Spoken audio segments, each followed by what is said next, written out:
Then I'm going to click the button. We're going to be recording, and I'm going to say, hello, everybody. Welcome to another one of these impromptu movie list discussions, which, by the way, whose idea was it, Justin? Was it your fault?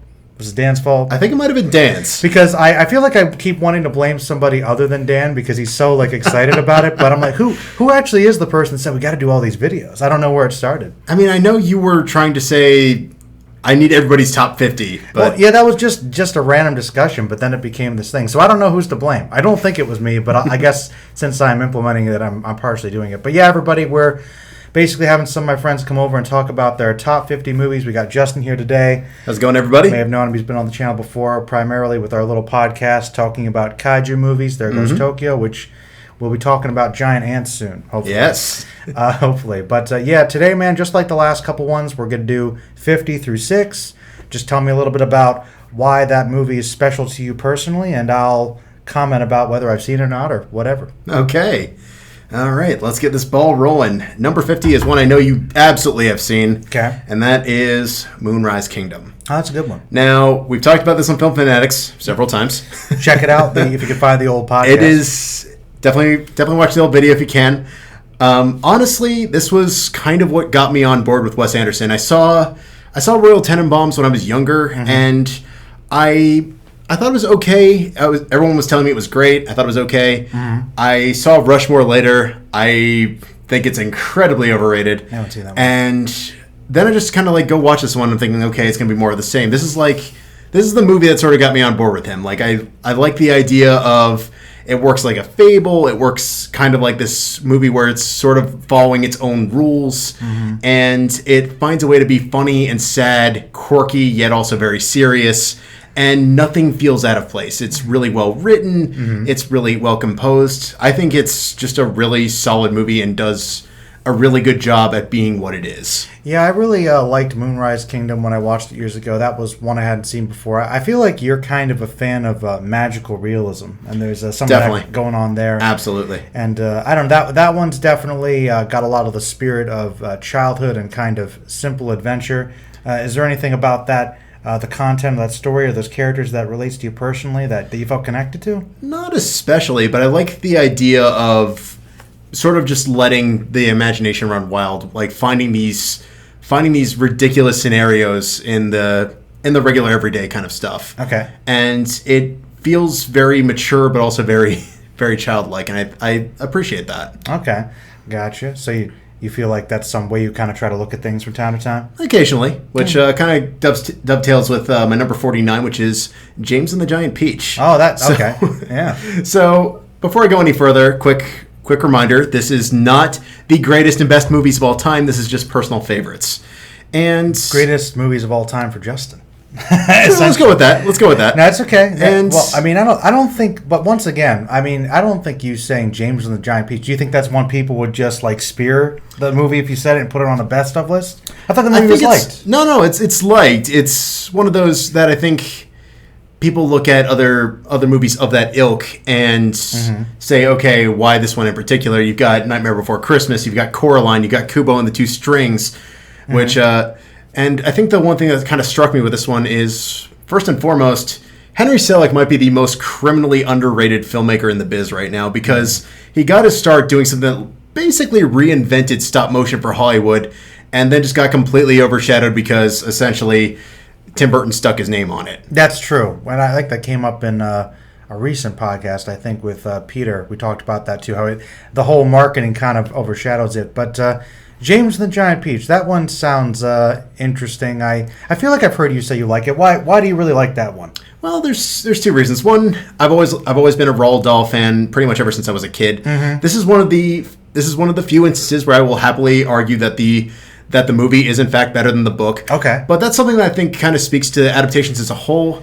We always kind of abide by this idea that adaptations must be 100% faithful. No. I don't agree with that. No. I think it has to embody the spirit of the story. Sure. But I think there are some things that will translate well to screen. There are some things that just only work well on paper. And it's not saying that it's bad per se. It's just a matter of thinking, okay, what do we got to do differently? Sure. And James and the Giant Peach, the adaptation finds a really interesting way to sort of keep the spirit of it, but also add new things, add new layers to it. Characters are interesting. It adds song numbers that work.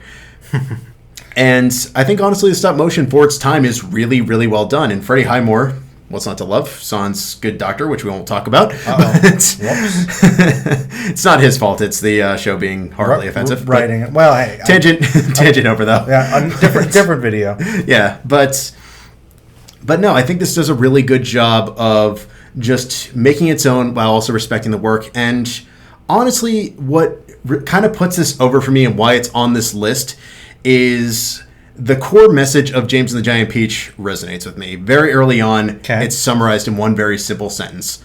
Look at things from a different angle. All right. And I think that's just something that's so timely. And I think arguably still holds true to this very day in 2021.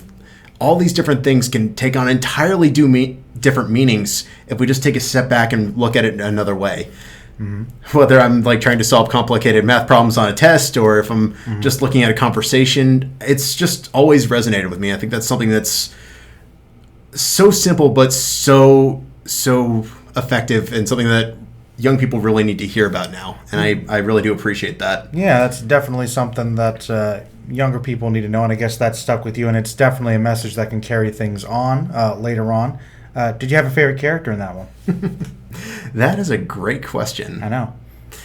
You know, I usually don't go for the wild card, but the centipede. I knew you were going to say centipede. He's freaking awesome. I knew you were going to say centipede. He was great. I don't even remember it that clearly, but he was, I think, I'll tell you the scene that sticks out for me the most. Go on. Is, remember when they're fighting the weird undead pirates? Yes. He's on the rack and he's like, no, and then it actually cracks them. Where he's, that should feel pretty good. Just like, actually, it's like you just, need to loosen up a little bit. He was great in it too. Yeah, and I think, doesn't he have a romance with the spider? Basically. Yeah, I thought so. Yeah, that's good. And remind me, there's was it Silkworm? Who else was there? Silkworm, Grasshopper, Spider, Ladybug. Is that it? I believe that's all of them, yeah. Okay. Yeah, it's been a long time. That's another one that creeped me out as a kid. Did it not you? It was one of those, I went into it not expecting much. We saw it for my brother's birthday way back when. And I was thinking at the time, like, okay, this is going to be much more for him than it was for me. It's weird. The older we got, the more it resonated with me than I ever did with him. And not saying he doesn't like it, but sure, it's one of those that like, I really do appreciate this movie. And I think it's one of those things that is simple, but it works, and it manages, like it's mentioned, to sort of make it its own. Cool. Number 48 is a movie that kind of resonates with something you once said on Film Fanatics, and I guess I should start with the movie itself, and that is 1997's Gattaca. Oh. So something you mentioned very early on from Film Fanatics was the worst thing a movie can be is forgettable. Oh, I always say that. No, it's a very true statement, and one of those things about Gattaca, I will admit it's not without flaws. There are things about Gattaca that do bother me. But the one thing I really do appreciate about it is it finds a very tough balance in the world of hard science fiction to not only try and make a very plausible vision of the future, but also add a great deal of humanity to it. There's all sorts of emotional intensity in Gattaca, and I think that's what makes it work within its micro budget. A lot of emotion. I think I like to say that there's more or less three camps of people who watch Gattaca. People like the scientific plausibility, people who cry because it's emotionally devastating, or people who just don't get it. I'm in the emotionally devastating camp. I think it's one of those things that it's tragic, but it's so human, and it gives so much humanity in terms of how it portrays that vision of the future. What does it mean to be considered ineffective, to be considered this abnormal person, or acceptable or not acceptable, versus this world that is literally defined by perfections. It's eerily plausible, and I think it's something that we're still flirting with to this day. And I think they could do it with the genome and whatnot. They can pick and choose things. It's a questionable thing, and I gotta say, I think that the ending definitely is probably a tear-jerking thing, because on one hand you've got kind of the rising up and the triumph for one character, and the other person kind of, spoilers, sort of probably one of the more brutal suicide things ever, actually. Absolutely. Yeah, like it surprises me, but that's all I'll say about it. But yeah, it's a tough ending, actually. Yeah, it's one of those, like, as soon as the credits rolled, I was like, I need a minute, because it just hit me like a gut punch.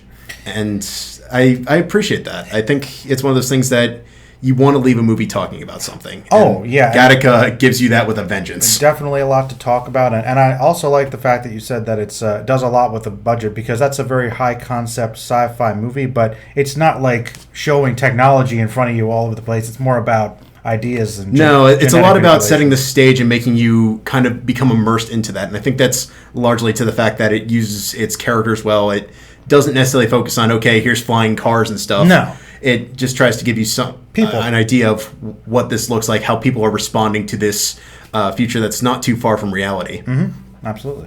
Number 47 is The Wolfman.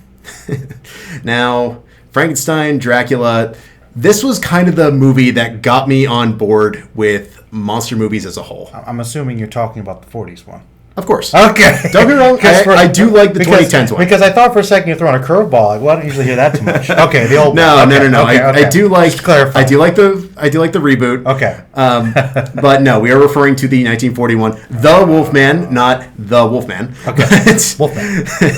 But no, this is one of those that growing up, we had tapes and tapes and tapes of old movies. We had pirate movies. We had monster movies.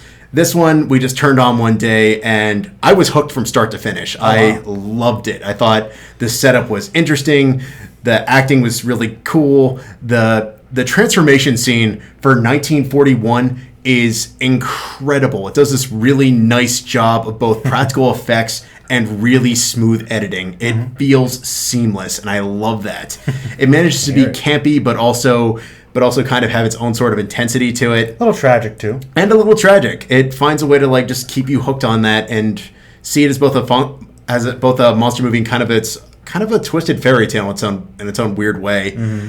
I think we haven't quite ever cracked the Universal monsters since then, but I've always wanted them to come back to that in some capacity. I don't think the Dark Universe was necessarily the way to go, but not the way they did it. Sure. No, but I really did like this. I think it was a simple story. It worked well with what it had, and it just has this really cool personality to it. It's both campy and a little spooky. It's fun, but also a little intense. It just finds this really nice happy medium. Yeah, I could hear the passion in your voice about that. You really had a good reaction to it as a kid. Would you believe that I only watched it like a couple years ago? Oh, really? First time, yeah. was pretty good. I don't know if it's my favorite of the Universal Monster movies, but I have to go back and watch them all.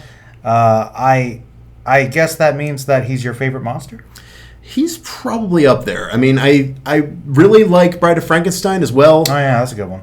Frankenstein by itself is pretty good too, but Bride of Frankenstein is like the sequel that brings it over the edge. It finds a way to like continue the story in ways you weren't expecting and throws a couple curveballs. That's one of those I thought about considering for this list, but I had a feeling I needed to rewatch it a couple times, just so that way I felt more comfortable actually including it on this list. Well, is there something about maybe the Wolfman that automatically kind of sticks out to you to bring it over Bride of Frankenstein for you personally? Well, we're going off of favorites, sure. And Frankenstein was something I didn't get into until much later. Okay. I like the story. I really like the book, but The Wolfman is one of those things that like at various points in my life, I just came back, and if it's on TV, I'll usually watch like 5-10 minutes of it at minimum, just because I have that kind of nostalgic feeling to it.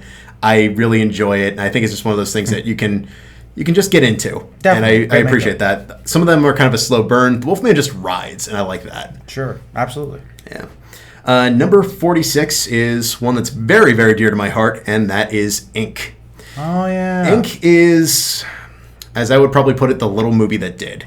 Everybody counted this movie out, and it just found a way to like get itself out there. And I love the fact that this movie exists, but even more so how friendly and open the fandom is. You don't see that much anymore.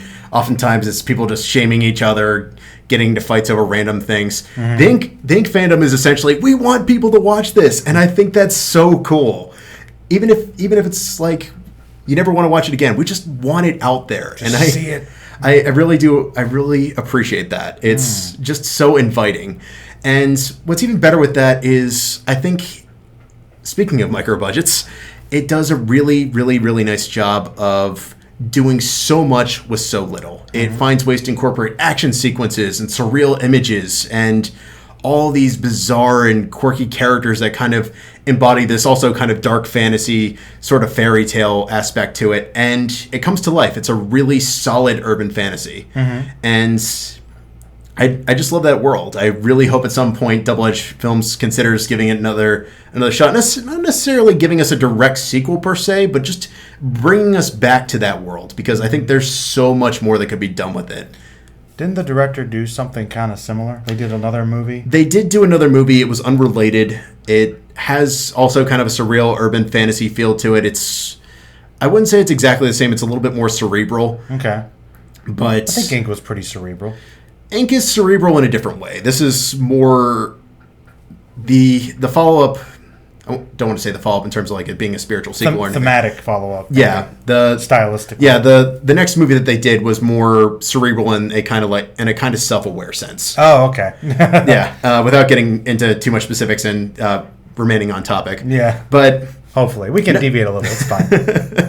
But no, I think this is just a really interesting world. The rules make sense. It's the one thing I've always really liked about screenwriting that's always kind of stuck to me is you can do whatever you want, but there's two rules that you always have to abide by. The first is you have to respect the rules of the world that you set forth. Okay. And the second is you have to get people to believe in it. And I think Ink just knocks both of those completely out of the park.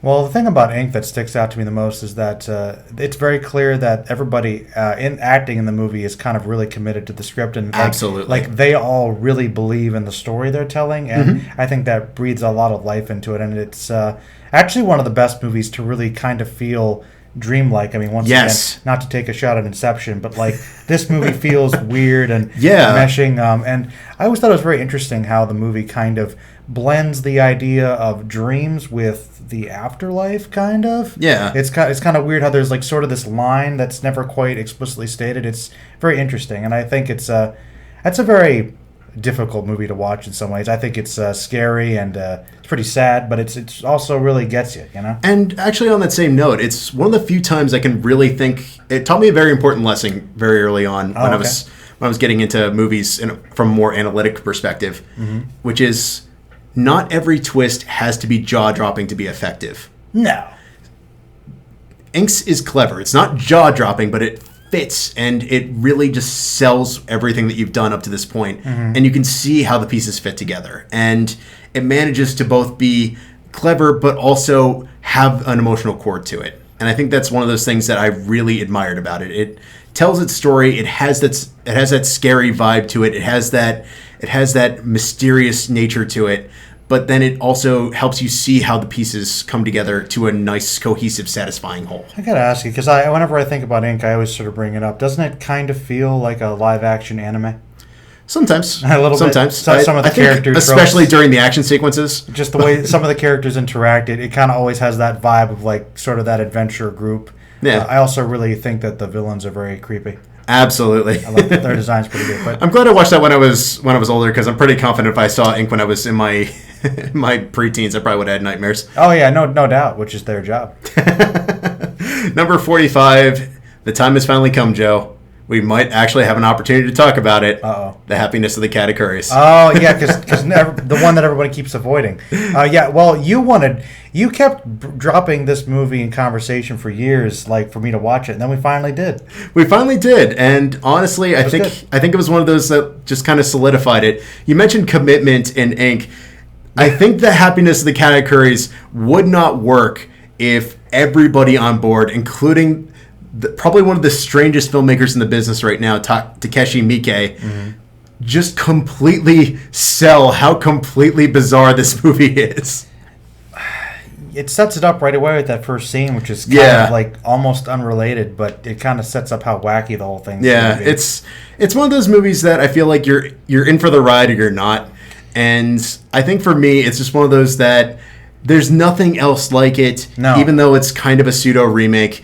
And it manages to be quirky and dark and twisted, but I just found myself having so much fun with it. It's just a misunderstanding, man. The whole movie. Pretty much. Misunderstandings.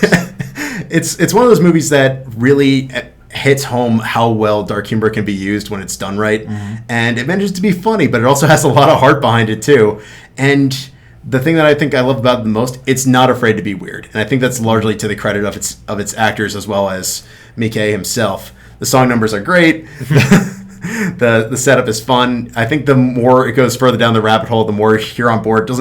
It doesn't hit that weird moment in dark comedies where sometimes it ends into thriller territory. That's another movie that plays a lot with different genres. Like you can't just say it's one thing. Like it's not like a full-on musical. It's not Sweeney Todd. Like I remember when you first described it to me, I think they had a description on the box. Like what was it? It was like zombie movie. Meets, like Sound of Music meets Dawn of the Dead. I was like. Isn't entirely accurate. I mean, I feel like you could stick a few more movies in there. It might be closer to. It's like that's almost too simple. I think my brother said it best when I showed it to him when he was a little younger. He handed it back to me. He was like, I don't know what I watched, but I had a lot of fun watching it, and I could not agree with that sentiment more. I think the thing I actually remember the most about the movie was that it actually has kind of this overlaying sweetness to it. Yes. Like there's like this really genuine heart with the family. They all seem very believable and care about each other, which I feel like might mean something to you. And also I think the humor just seems very you, too, the wackiness. Yes, it never, ever feels mean. No, it doesn't. Yeah, like straight down to the dark and creepy things that happen. Even though really horrible things happen, it's always kind of like, hey. It's not that bad. On a much, much more tonally different movie. Number 44, Let the Right One In. Oh. So this is a movie that struck me at a very, very, shall we say, different point in my life. I never was really into the vampire genre. I knew about Dracula, wasn't that into it. Obviously, Twilight was becoming more of a thing. And then this movie comes out. Now, there is obviously Let Me In with Chloe Grace Moretz. It's okay, but it's kind of like saying I haven't seen the 1960s Psycho, but I've seen the one with Vince Vaughn. It's technically the same movie, but it's got none of the emotional resonance with it that it's missing something. Yeah, for sure. Yeah, absolutely. Like if you never saw it, I'm sure you'll be fine, but it could have done so much more. I mean, I've never seen the remake, but I'd say just see the original. Absolutely, like it manages to. It manages to be so many different things. Like one of my favorite parts of cinema is finding movies that you can read a bunch of different ways. Mm-hmm. Let the Right One In is equal parts dark character study, dark fantasy, and kind of pseudo love story. Yeah. And it finds this kind of grim and gritty aspect to it that kind of goes beyond the simple I want to suck your blood or teen romance a la Twilight. It never falls into either category, and it really kind of becomes its own thing. You get immersed into it, and I think it's a movie that you can really unpack in a bunch of different ways upon each viewing. Mm-hmm. And I think that makes when we actually do get to the actual horror of the movie so much more effective, because we have been so immersed in that gritty atmosphere that when we finally get to the killings and things like that, they have so much more impact. Yeah, they don't really go into the killings right away, if I remember correctly. But nope. Yeah, when they happen, they're really brutal. They're brutal, they're shocking, and I think the one thing that struck me the most, they're patient. They're willing to let you get to know the characters before we start seeing terrible things happen. It's much more of like a character study and drama than it really is a horror movie for a big part of it. Yeah, and then once you actually get to that, there's kind of that unnerving element to it that I think is doesn't get enough respect. I would love to see a version of this. I would love to see another Americanization at some point, but like trying to emulate more things, like using more of what was in the book, where there was a lot more character development. There was a lot more elements that could have been brought into it. I think what we got was fantastic. Mm-hmm. I just want to see it go even further. Not necessarily a straight up sequel, but more building on that mythology. Okay. But I think the mystery of this, that grim nature, and just that overall unnerving atmosphere is just in a league all its own, and I really admire that. Mm-hmm. The next one is one that might be a little bit unexpected for me, and that is Shakespeare in Love. This kind of got a lot of flack at the time because hated Oscar movie, yeah, Saving Private Ryan came out. Everybody thought it should have won. Don't get me wrong, I love Saving Private Ryan. It's a good movie. No. It has a great Tom Hanks performance, great Matt Damon performance, incredible action sequences. But Shakespeare in Love doesn't get enough credit for what it is. It manages to do something that I think if I had heard in a pitch room, I would have said, that is absolutely insane. What the heck were you thinking? And finds a way to not only make it believable, but also very Shakespearean in the way it plays out. It's smart, it's funny, it plays homage to a lot of different things, and it really managed to capture something that's original and has a whole different flavor to it without necessarily coming off as tacky. It really feels like a genuine love story, and that's something that we don't get enough of. We think that, okay, romantic comedy, we just got to go off the beats. There's going to be a mute cute. There's going to be a lovable sidekick. There's going to be something that happens that brings them together. There's going to be something that tears them apart. Cue epic chase scene.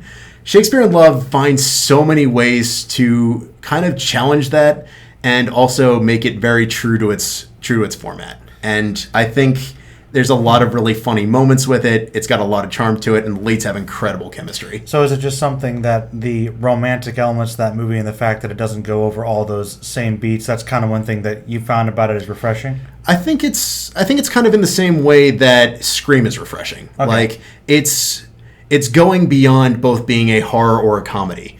In the case of Shakespeare in Love, it's saying, okay, we're funny, but we're also a love story too. You can be both, and you can accomplish both. Mm-hmm. And I think that's where it comes to life. Sometimes you get too much love story, sometimes you get too much comedy, and the romantic subplot is just basically a B story. It really finds a nice balance, and it feels human and genuine. Oh yeah, that's a good one, and I like how thoroughly Shakespearean it is. I mean, you got sort of the play going on of them being actors. You got the whole gender swapping, mixed, confusion, comedy of errors. So like it's got a little bit of that it's playing with, and I also really liked the costumes. It always felt very genuine. Absolutely. So, yeah, that is surprising, Justin. That's a twist, for sure. But that's cool. No, I did not expect that. You want to know something even better, Joe? Just to keep the twist going. Is the next one just going to make me flip my desk? What?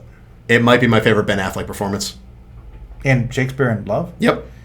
Remind me. It's been a while. Wasn't he? Wasn't he Shakespeare's rival? Was he Marlowe? He was Marlowe. Oh, I honestly forget what. I remember he was in it, but he's basically the lovable sidekick. He's great. That's your favorite Affleck performance. Wow. He's only in it for a few minutes, but he absolutely kills it. I love it. All right. Wow. Yeah. Wow. The next one is one that we have talked about many a time, both you and I. So 1 second. And that is Inside Llewyn Davis. Ah, yes. This is one that I feel like I got into the Coen brothers probably a little too early in life. My very first one was Oh Brother, Where Art Thou? Mm-hmm. It was probably 13, 14 when it came out.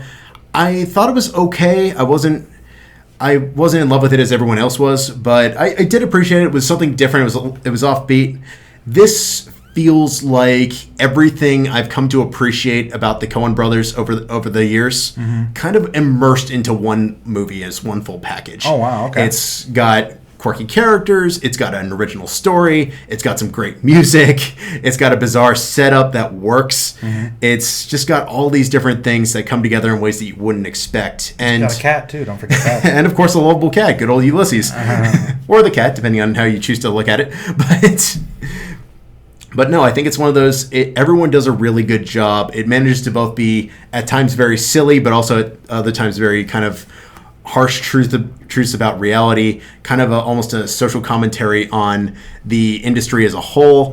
And alongside that, probably living evidence that Justin Timberlake might be one of the most underrated musician actors of our time. Only in it for a few minutes, does a really good job and gives us a terrible song that will be stuck in your head well after you're done watching it. Terrible. I think it's good. It might be one of the best bad movies. Space. Bad movie songs. Bad movie songs. Song movies. Whatever. Whatever your pleasure. No, he's definitely. I think Justin Timberlake is pretty appreciated as an actor too. And you said I guess you really appreciate the Coen brothers. Since this kind of encapsulates everything about them for you, I guess what is it about the Coen brothers that you're drawn into the most? I think it's one of those. I think it's the matter of they find ways to make things quirky, but also don't shy away from the real element. I think it was something they were kind of struggling with at the beginning. Like Blood Simple is kind of the start of that, but I don't think they quite hammered it down to a science yet. I think Fargo is when it kind of all came together. And that was kind of the beginning of everything from there. Like we can tell these stories with a sense of humor, but there's going to be an underlying dark element to them as well. Be it Miller's Crossing or the Hudsucker Proxy. It's in there in all of them. Not always to the same extent, but it's always there. Like it's really quirky and absurd, but still believable. Yes, and it's willing to embrace the absurdity, but also keep it grounded in some degree of reality, which I think is what kind of gives it an edge and sort of helps them craft their own element. Number 42 for me is one that we've talked about a few times. We did talk about it in the finale of Film Fanatics, and that is Clerks 2. Oh. Now, this might be a controversial choice because, obviously, speaking of little movie that did, Clerks obviously survived on a micro budget. It did a lot of unique things. It was shot in black and white.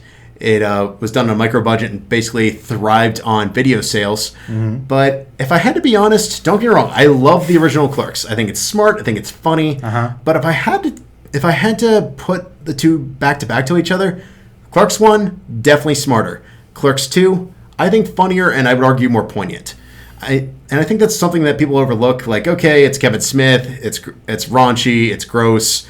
And don't get me wrong, Clerks 2 doesn't shy away from that. Well, so was Clerks 1. It was raunchy and gross too. I mean, maybe not to the same extent. Yeah, I was going to say to varying degrees. More I think implied verbal Yeah, stuff, I was going to say Clerks 2 there. was a little bit more in your face about it. Sure. But I also think at the same time it was willing to sort of face those quirky conversations a lot more head on. I think the humor comes together a lot more. It's not afraid to be ridiculous, but also very honest about how you see the world. And I really, really like the message of Clerks 2. The idea of, okay, you can have this big track and think that you're where you're supposed to be in life, but are you really happy? Is this really what you want? And I feel like the older I get, the more I really appreciate that sentiment. It's only comes out in little moments throughout the movie, but I feel like when it's there, it's got some genuine heart behind it. And for me, I see it much more as this honestly down-to-earth, kind-hearted movie rather than just, oh yeah, we're just racing to the next joke like a lot of comedies do. And even though it does have a lot of those big set pieces, I think you're right. Actually, I kind of agree with you. That speech with Dante and Randall when they're talking to each other in the jail, and they just kind of laying into him about things, and they're being open with each other. I think that really hits me a lot harder. Like I've always really, I think, related to the themes of the second movie and just generally liked the second movie more. Yeah. So, I mean, I actually understand. I mean, yeah, I've always gotten how important the first one is, but I've always personally felt more connected to what Dante was going through in the second movie. Absolutely. Even as a younger person. I don't know why. Yeah. Yeah. But it's just one of those movies I think is really funny and has a really nice message behind it. And I think that's something that's I'm constantly coming back to as I get a little older and wiser. And a great Lord of the Rings gag. And a great Lord of the Rings gag, lest we forget. Number 40 is another movie that we reviewed on Film Fanatics, and one that just kind of constantly sticks in my head, and that is Le Samurai. Oh, yeah.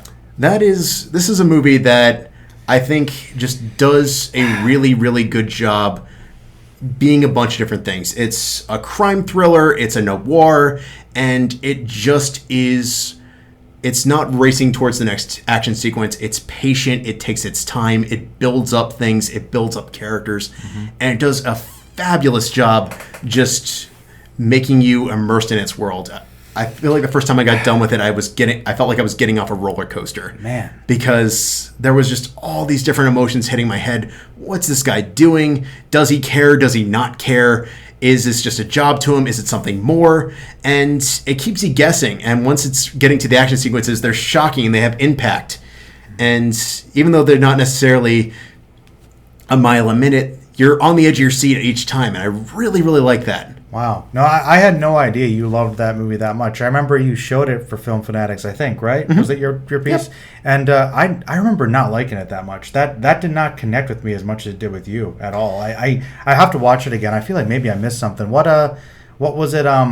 Was it just something about the character that really engaged you? Because I don't know. I didn't get a sense of that at all. I think it's one of those things where it does a really good job just being what it is. It establishes the atmosphere, it establishes the tone. It is willing to be intense, but it's also willing to have emotional moments behind it. You're able to see it as both character study as well as this dark kind of crime story, and I think both work in their own regard. You can kind of unpack the character as you see fit, and that makes the moments of tension and actual build-up have more impact. And I really, really like that. It's not afraid to let you take a step back and just sort of get to know what's going on and who's behind it, and is our protagonist going to get away with everything, or is he just going to keep riding and be every bit the person that we think he is or is not? And I like that aspect. I think it keeps you guessing, and I think that's something that we need more of. I think one of the big problems right now is we're not afraid to sort of live in that moment where we're not entirely sure. Mm-hmm. We watch something and we either want the answer or we don't. Case in point, Rear Window. Most people now, they know, is there something going on or is there not? Spoilers, not going to tell you. But spoilers, watch it. Yeah, go watch it. I'm not going to be that guy. But there's that moment of, okay, once you know, then there's no point. The Samurai lets you have that idea, and then also challenges that as we get further down the line, especially at the ending, where it kind of throws everything out of whack for you. Well, I know you said one of the things you liked about the movie was being able to unpack it as you see fit, and the character. Who is he to you, the Samurai? I see him as somebody who is trying to go beyond what he's doing, but isn't really aware of how to do that. Like, it is a job to him, but he's trying to find a way to connect. Okay. And that's sort of where things get complicated. And sort of, okay, what do I do with that when I found an element of that I don't entirely understand? And I think that's really to the credit of the actors involved. There's this idea, okay, there's not a whole lot of dialogue with this character, but you're constantly guessing based on the body language. That's something that I think was a big factor in the 60s, 50s, and I would even go so far as to say the 40s, that we kind of got away from, and I'd love to see come back, because I think movement is a really, really important part of cinema, and we don't talk enough about it. That's a good point, yeah. How a person moves, how a person talks, the body language can tell you a lot about a character without necessarily just laying it all out there for you. And I think that's kind of the brilliance of Les Samurai, is it gives you that opportunity to think about, okay, what does this say about this character in that moment? And you're right. I think that probably the reason for that is back in the day, obviously, with the origin of vaudeville and more theater. Of course, I think people had to be more physical. There was a lot more emphasis on that. Expression. I completely agree. Number 39 is a movie that I almost gave you for your things to watch, and that was The Man Who Shot Liberty Valance. Oh, yeah. A Western, right? It was a Western. I know you and Dan were really, really, really pushing for, you got to give him a Western. Confession, guys. Folks. How do I put this? I like Westerns. There's things I like about them. There's things I don't. There's some I really appreciate. There's some I could do without. Sure. But I'll be honest, I've got more gaps than they're giving me credit for. And well, you've got more than me. I'm criminally not a Western person. And that's okay. There's some that I think have aged well. There's some that haven't. And I think what I like about The Man Who Shot Liberty Valance, in particular, compared to the other ones that I've seen, is it kind of goes against the grain of what we consider a Western. Oh, the hero goes to town, there's a big bad, we got to deal with the big bad. Don't get me wrong, that's a factor, but that's not what the movie's about. I think it's more or less kind of a theme that we saw in Film Fanatics when we reviewed Hero, which is, who do we give credit for? Do we talk about the person that has done the good deed, or do we give it credit to the person that is living, as I've also referred to a couple times, a good lie? And what does that mean? What does that look like? And how do our characters sort of interact with that? It's a really interesting exercise in both ethics as well as just how do we define heroism in terms of film. Just because a person is doing good but can't deliver on one thing doesn't necessarily mean that they're a bad person. No. Or vice versa. Just because you're doing good things but aren't getting credit for it does not make you a bad person either.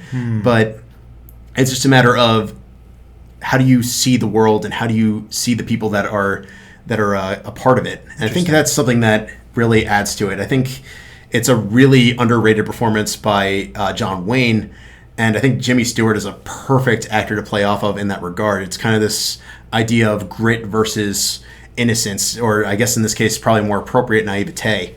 And I love the way it comes together. It's patient, but it also gives you time to sort of establish both sides, see how the actors are playing off of each other, and there's kind of a mutual respect for each other near the end of it that I really admire, and gives you an idea of how we see the world, and how do we see necessarily the idea of doing good and what a legacy looks like based upon actions. And no, that's very interesting. I'll have to give it a check. I was actually going to make a joke if anybody said Howdy Pilgrim, but I guess so John Wayne isn't it? Okay.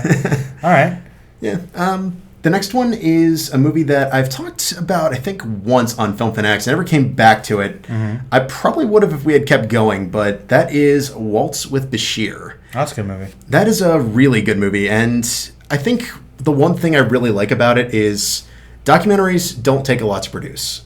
And with so many out there, it's really, really, really hard to break the mold. You want crime documentaries, they're a dime a dozen. You want documentaries about health, they're a dime a dozen. Politics, pick your flavor. Sure.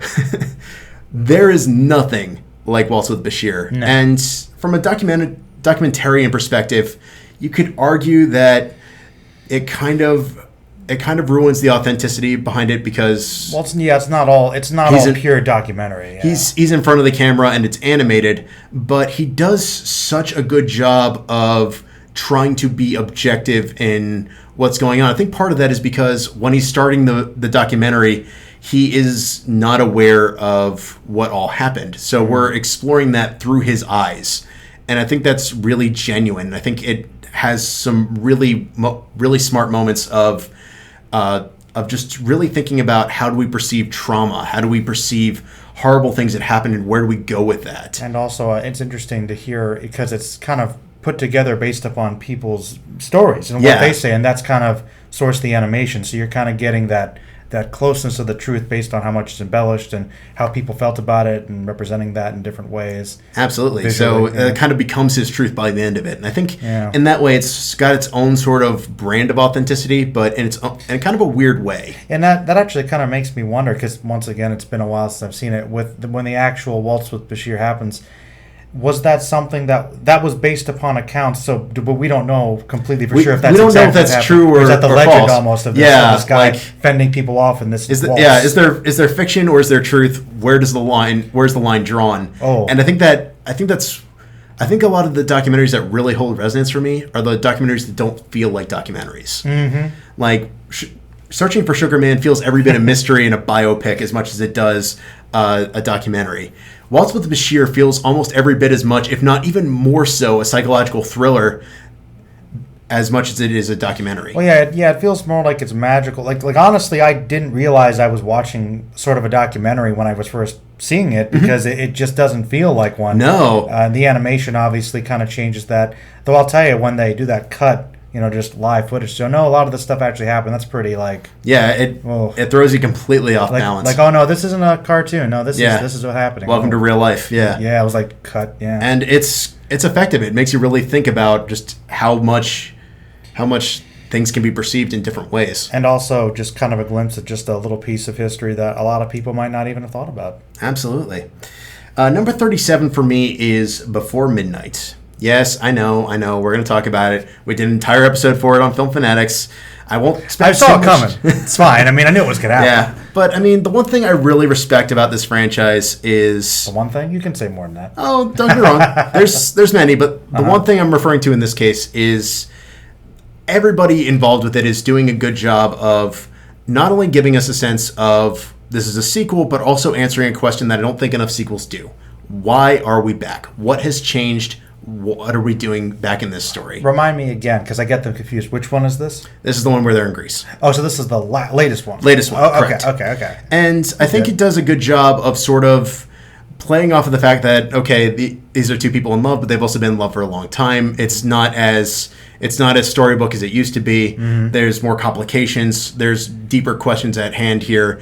There's a little bit more of a cynical edge to it, but I also don't think that's very true to life. I think most relationships aren't perfect, and I think that's the one thing this does a really good job of, is telling that line even straight down to the fight scene. Not fight in the physical sense, verbal sense. Oh yeah, I remember. No, they might not know it's the one scene everybody remembers, but no, it's it's just does a really good job of really thinking about the characters, thinking about the world they're in, and really trying to find a way to stand on its own, being a standalone story, but also really thinking about how far we've come on this journey. And I'm very curious to see where we go from here if we continue to get more Before movies, be it 7 or 10 years down the line. I suspect there might be another one or two on the list somewhere. Whatever do you mean, Joe? Well, then maybe I'll save my question towards later then, because I feel like you'll probably answer it. That's fair. I'm looking forward to this. Number 36 is a movie that I feel like doesn't get talked about enough. I remember it being very popular when it came out, but it's not Road to Perdition, is it? What? Not Road to Perdition. Is no. Road to Perdition does not make a cameo on this list. Spoiler alert. I know. But it's been perditioned, perhaps. It is, in fact, been perditioned for this list. Okay. But that is the Diving Bell and the Butterfly. Oh. This is a movie that I remember coming out, and it kind of slipped past my radar because it only hit our local art house theater for like a week and then never really showed up again. And I remember at one point just saying, okay, I want to sit down and watch this movie. And I didn't know anything about it, and it just is really fascinating to see how simple this story is and how much it can be relatable. A lot of it is just told from this POV, and it does a really good job of challenging an age-old screenwriting rule of, okay, voiceover as a whole, bad. This is told from the perspective of a person that pretty much can only really blink.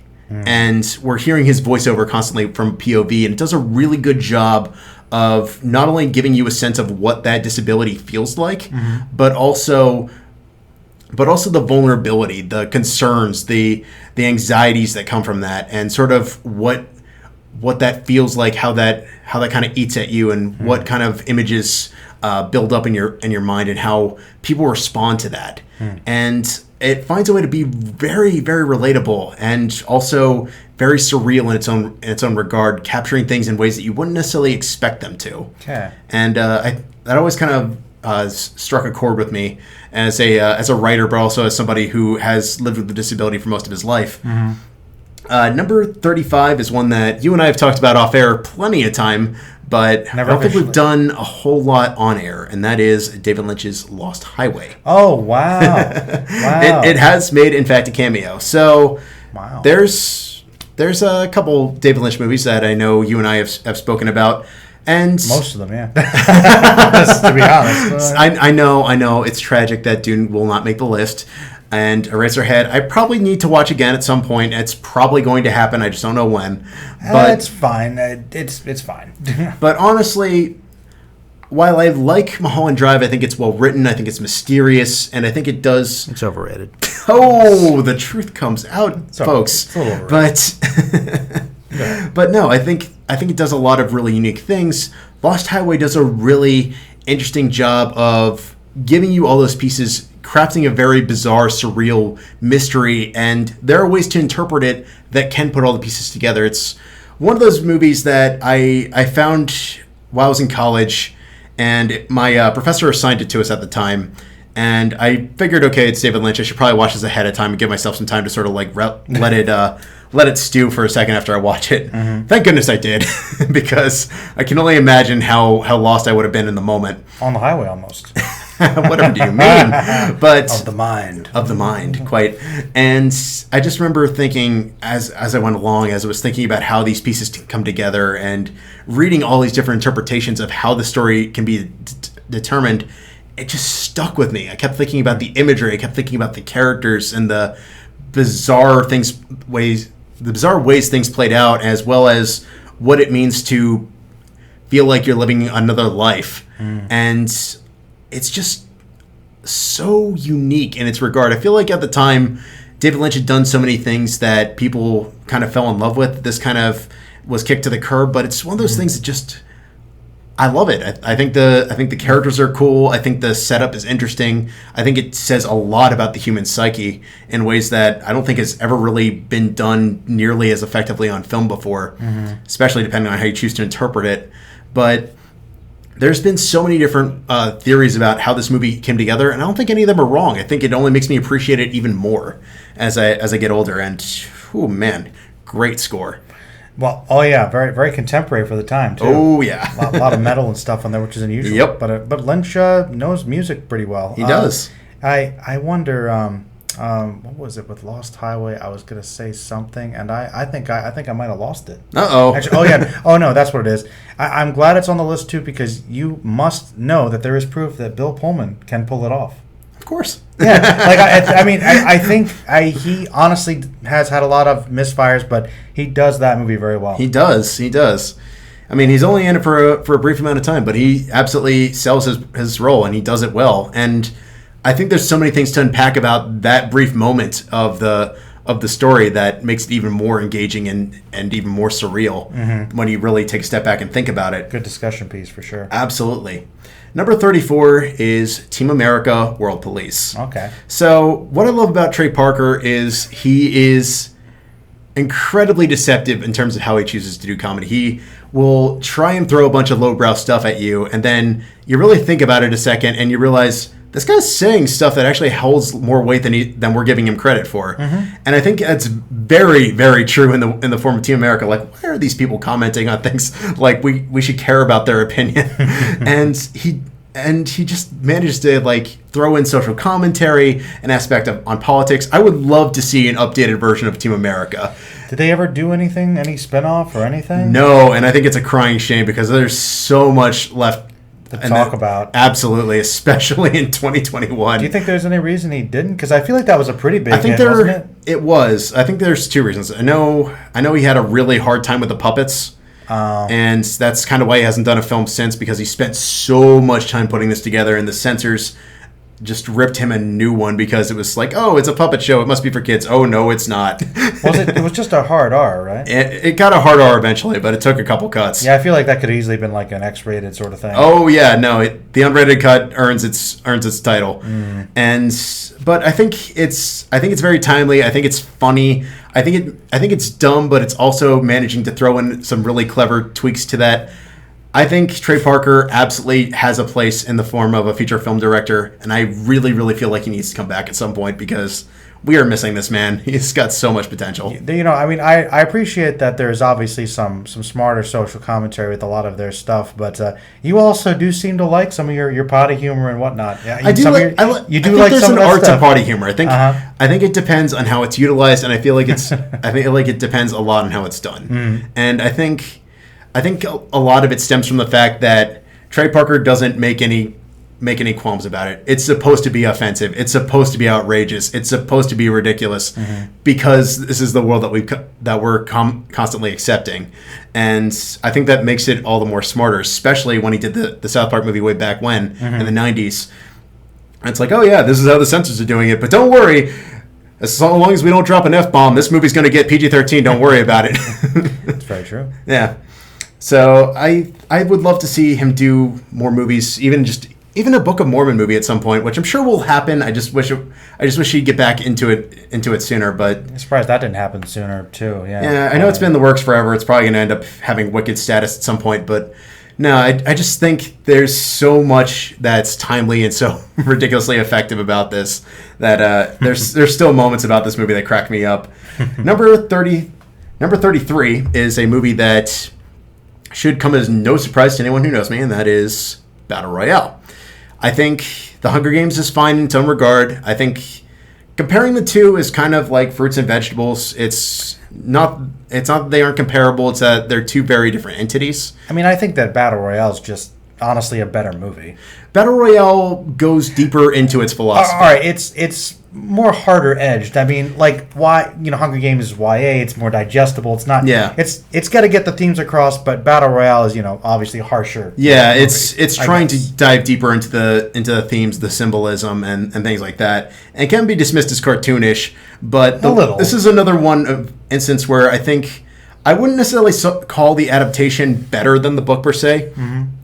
But I would rather go about saying that the two can kind of be viewed as separate entities to each other that honestly complement each other. I think there's a lot more character development in terms of getting to know the class in the book, but I think the movie does a better job of establishing tension, throwing shocking images at you and giving you a sense of, okay, this is a very hopeless situation and a really, really disturbing twist that absolutely just leaves an unnerving impression on you. That's messed up.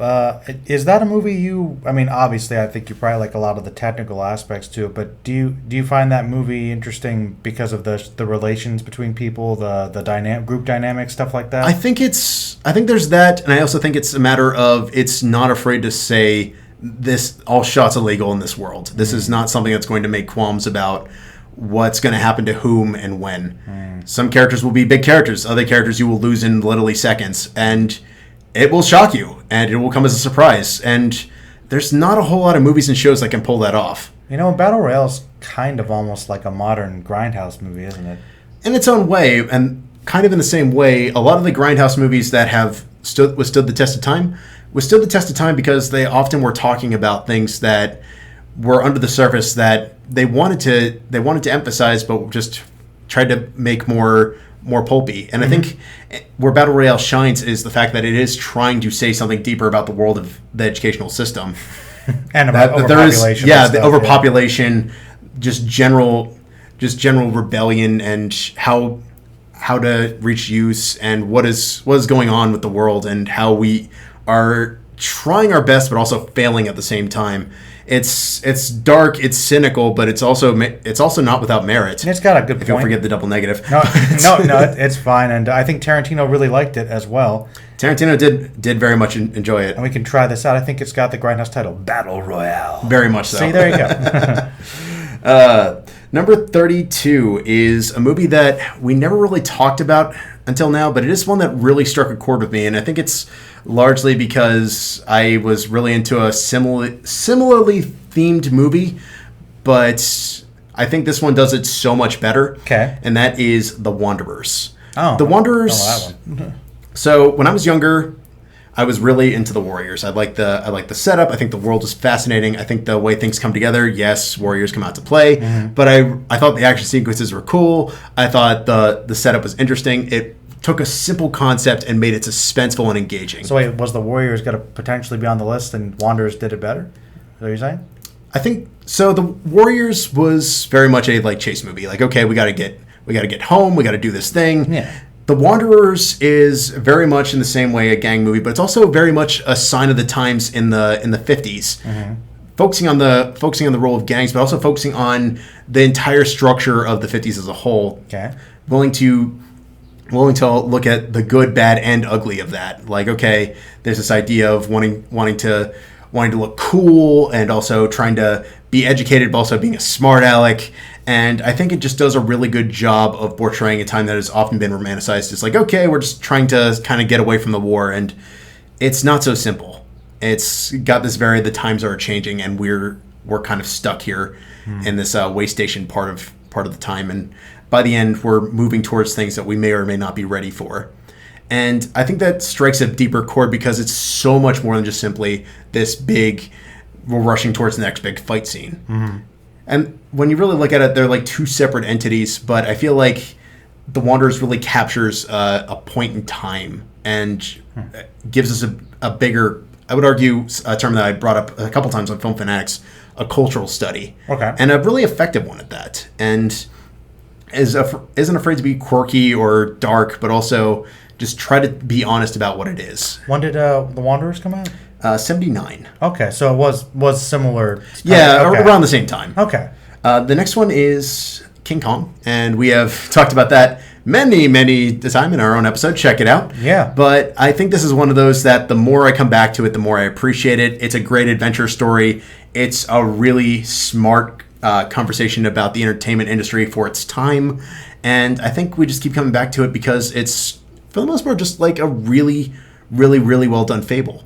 There's a sense of, okay, here's where we have our moment of, okay, here's where we're gonna try and go after what we want, and then we're gonna see that sort of fall by the wayside. And I feel like that's this timeless idea of we're striving for something we just can't have, and that really is what I think comes together and throw in some really awesome practical effects and some really good performances for their time. This movie just absolutely continues to withstand the test of time. Yeah. And I really hope that we get to see more of it going forward further.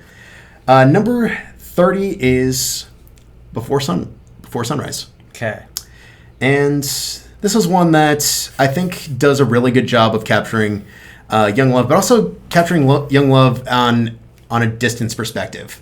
This idea of wanting to go after things, wanting to go see the world, but also realizing that once that's over, the things that you noticed along the way don't have the same impact. That world that you once knew has changed, and you don't know what to do with that after it's come and gone. Mm-hmm. There's a sense of we're holding on to something that's just only there for a moment, and what do you do with that time? And I think that's something that kind of strikes a chord. It can come across as melodramatic and can definitely run a little long in the tooth, but I also think that's something that I think rings true to being young, to being in love. You want to hold on to that, even if you know it's not going to last. Mm-hmm. You want to do one last thing. You want to tell one last joke. You want to tell one more story, and you just don't know how to keep going or to move along. And I think that's what makes it its most honest, but also its most heartbreaking, is that idea that, okay, eventually this is going to slip away. Eventually sunrise is going to happen, and we're going to have to move on, and the world that we once knew, this place that we once went to, just isn't going to have the same impact. It's heavy, but I think it's nonetheless effective. It very much felt like what I was experiencing when I was having my first long distance relationship when I was younger, and I think it does a really good job of capturing that emotion, that just constant feeling of that constant rush, and then just the wind knocked out of your sails. And what does it mean going forward?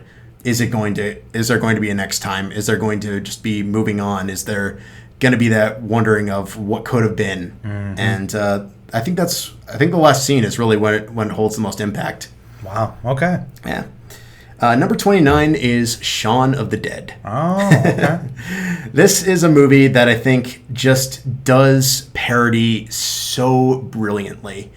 It's equal part, and I think why it works is kind of the same reason why I would argue Ghostbusters works. Okay. It's every bit a zombie movie as it is a comedy about zombies. That's for sure. It manages to be shocking at times, and the moments that are shocking work. But also there's some really funny moments in there that I think that's largely to the credit of its leading man, Simon Pegg. Exactly.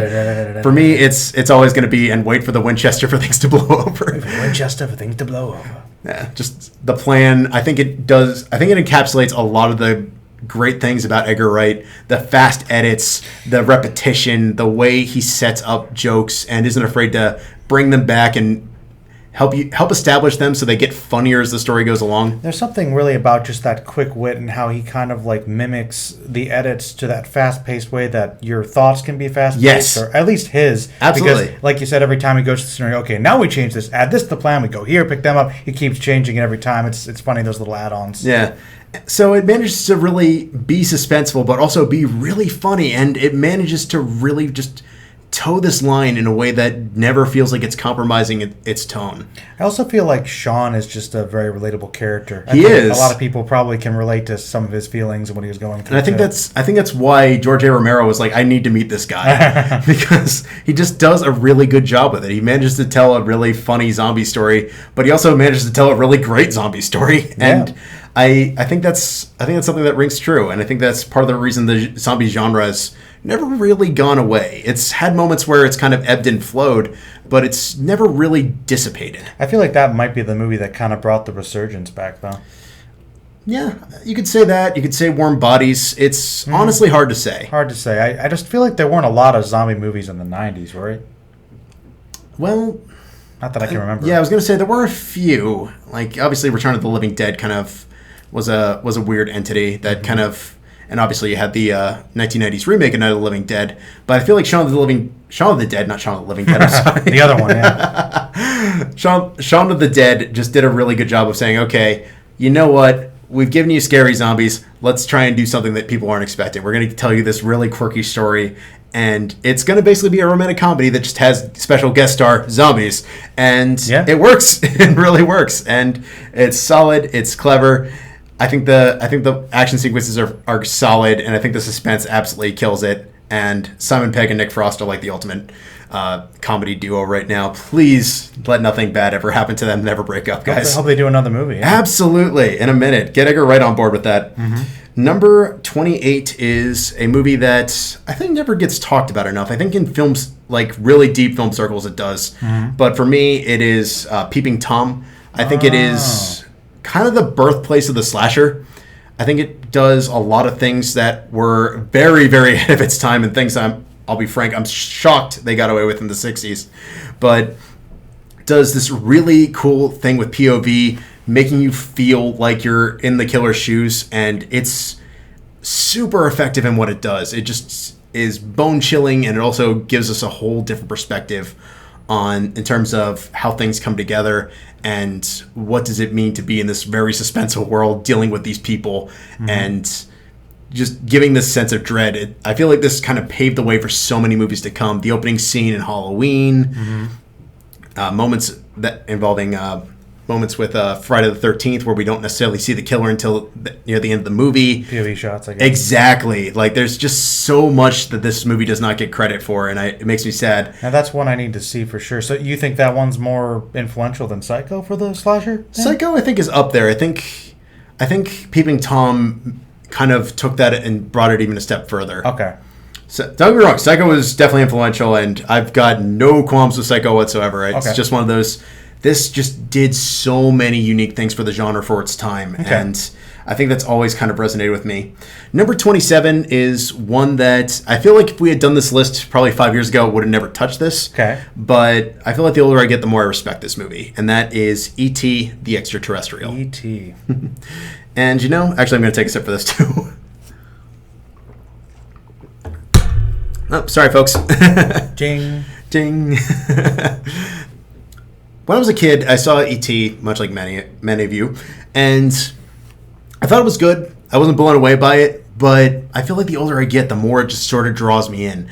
I think a very common misconception is all the great movies of the ages are not necessarily geared towards children, towards families. I don't agree. I think it's one of those things that we believe that they can't be good, but they can do so much. Hugo blew me away, and E.T. is just one of those things that the more I watch it, the more I appreciate it. The way he establishes the kids as the main characters, the way he films from low angles, the way he doesn't let us see the antagonists until almost the end of the movie. Yeah. And don't get me wrong, some of the special effects are definitely showing their age now because superimposed, blue screen, all that fun stuff. It's nice. But for the 80s, honestly pretty good. Some of those shots actually still look pretty good because obviously you've got the kids suspended in the air. Yeah, exactly. There's some of that. And I think what makes it work is everyone's on board with it. And I think it's just got this genuine vibe to it.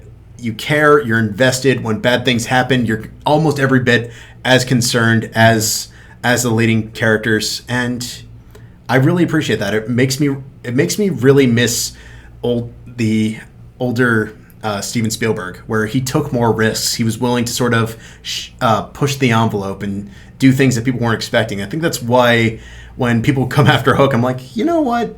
It's long. It probably does a little too much. It hasn't aged well as some of his other movies. But he took risks. But you know what? He took risks. He did something ambitious. He asked a question I never thought I would be interested in, and he made me interested in it. So I got to give him credit where credit's due. How Peter Pan grew up. Yeah. Exactly. Well, it's really, obviously, Spielberg's that guy that kind of taps into that childlike wonder about things, and it really does seem like, these kids finding this alien and connecting to him and wanting to save him. You really feel like you're there, and you were no absolutely. Watching it again recently, I kind of had a similar thing where I didn't really care about E.T. that much as a kid, but I like it much more as an adult, ironically. Like, you just find these little nuances that really make you appreciate it all the more. Like, every time I do, I just get sucked into the story, and I really appreciate that. And the kid performances are just top-notch. They're good. Like, blows my mind how well Spielberg can get performances out of that.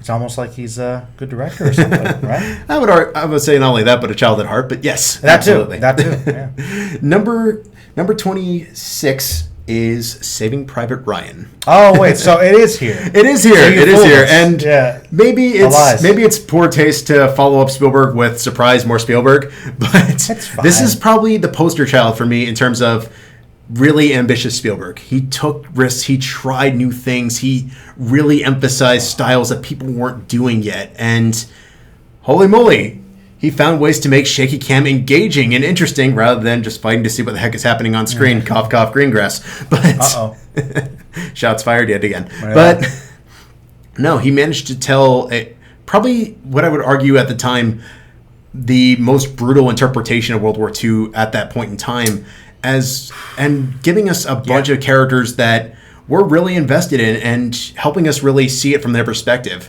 That it's not just simply a rescue mission, it's their one opportunity to go home. And not everybody is thinking, rah, let's beat everybody. We're tired, we're beat, we're just trying to get out of here and survive to the next day. Yeah. That's something that I don't think really got talked about at the length as Saving Private Ryan chose to explore. And I think it's hard to watch, but I think it's incredibly effective, and I think it's probably one of the most ambitious Tom Hanks performances. I would even argue to this day, really playing against type, really finding ways to reinvent himself. And I still remember thinking at the time, wow, this is the same guy who played Woody? Yep, Woody.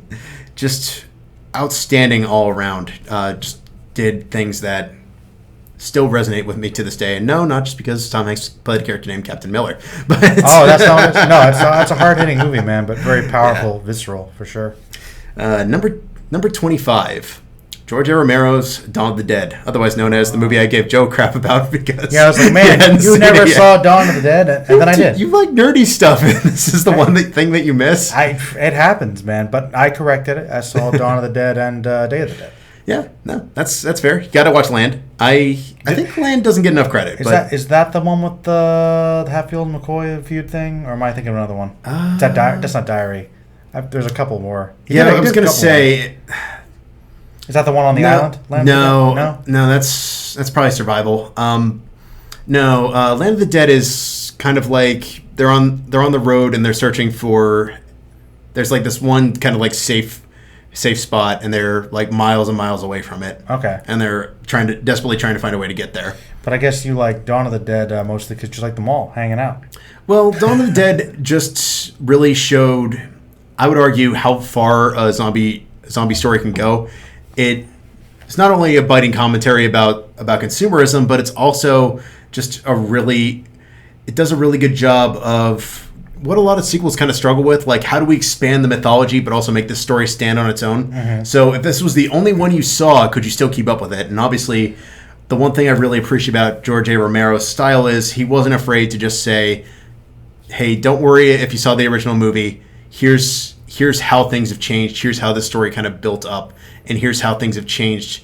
Don't necessarily worry about what happened in the last one. It kind of feels like an anthology. Yeah, like you could easily say they're almost different universes. Like they are in the same one, but they're so disconnected that you don't really need to see any other ones. Exactly. And I feel like Night of the Living Dead did a really good job on a micro budget.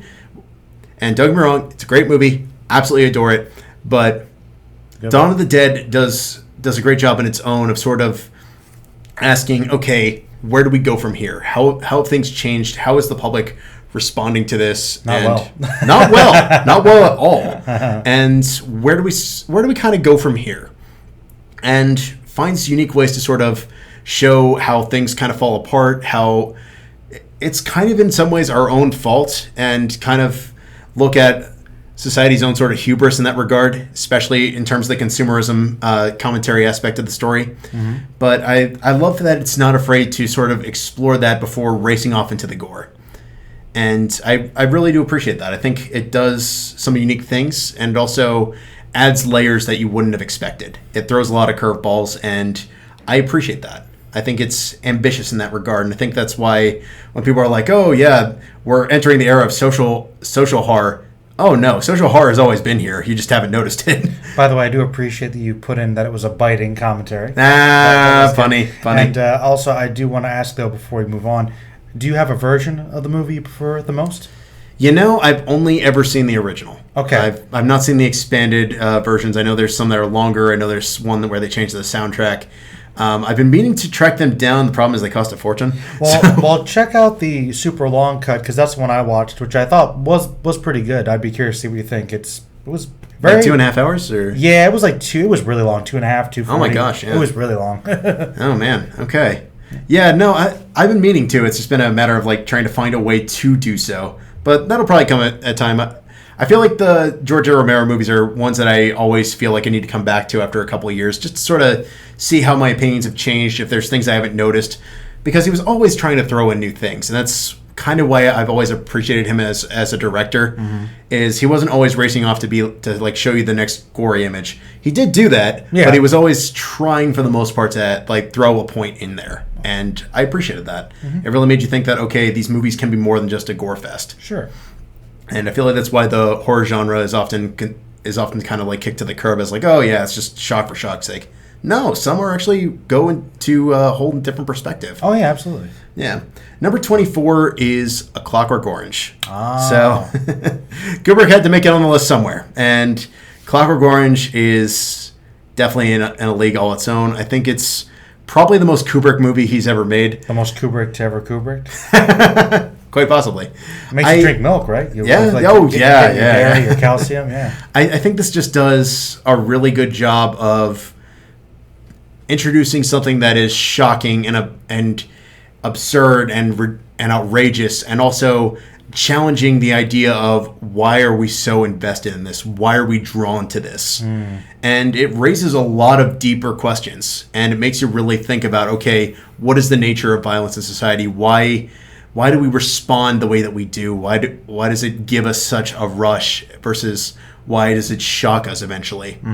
And he never gives definitive answers, especially with the finale, but it really, really raises a lot of good questions and some really terrifying imagery that makes it all the more investing. The one thing I've always found fascinating, especially when I was in college, was I would run into people who would be like, "Oh yeah, I watched A Clockwork Orange, and I could only get through the first couple minutes," and I'd always be like, "Okay, how far exactly did you get?" And most of the time, it's right in the midst of the most violent scenes in the movie, and then you realize, in the later part, it's not about that. No, it's more about why do we feel like that has to be something that draws us in. Well, yeah, it's also kind of unnerving because it's trying to kind of connect us to like how much do we sympathize with the person who is really violent and breaking down why he is who he is, and then how I've always kind of thought it was one of the big questions of the movie is, of course, how far do you go to kind of rehabilitate somebody before it becomes wrong? Yeah, like trying to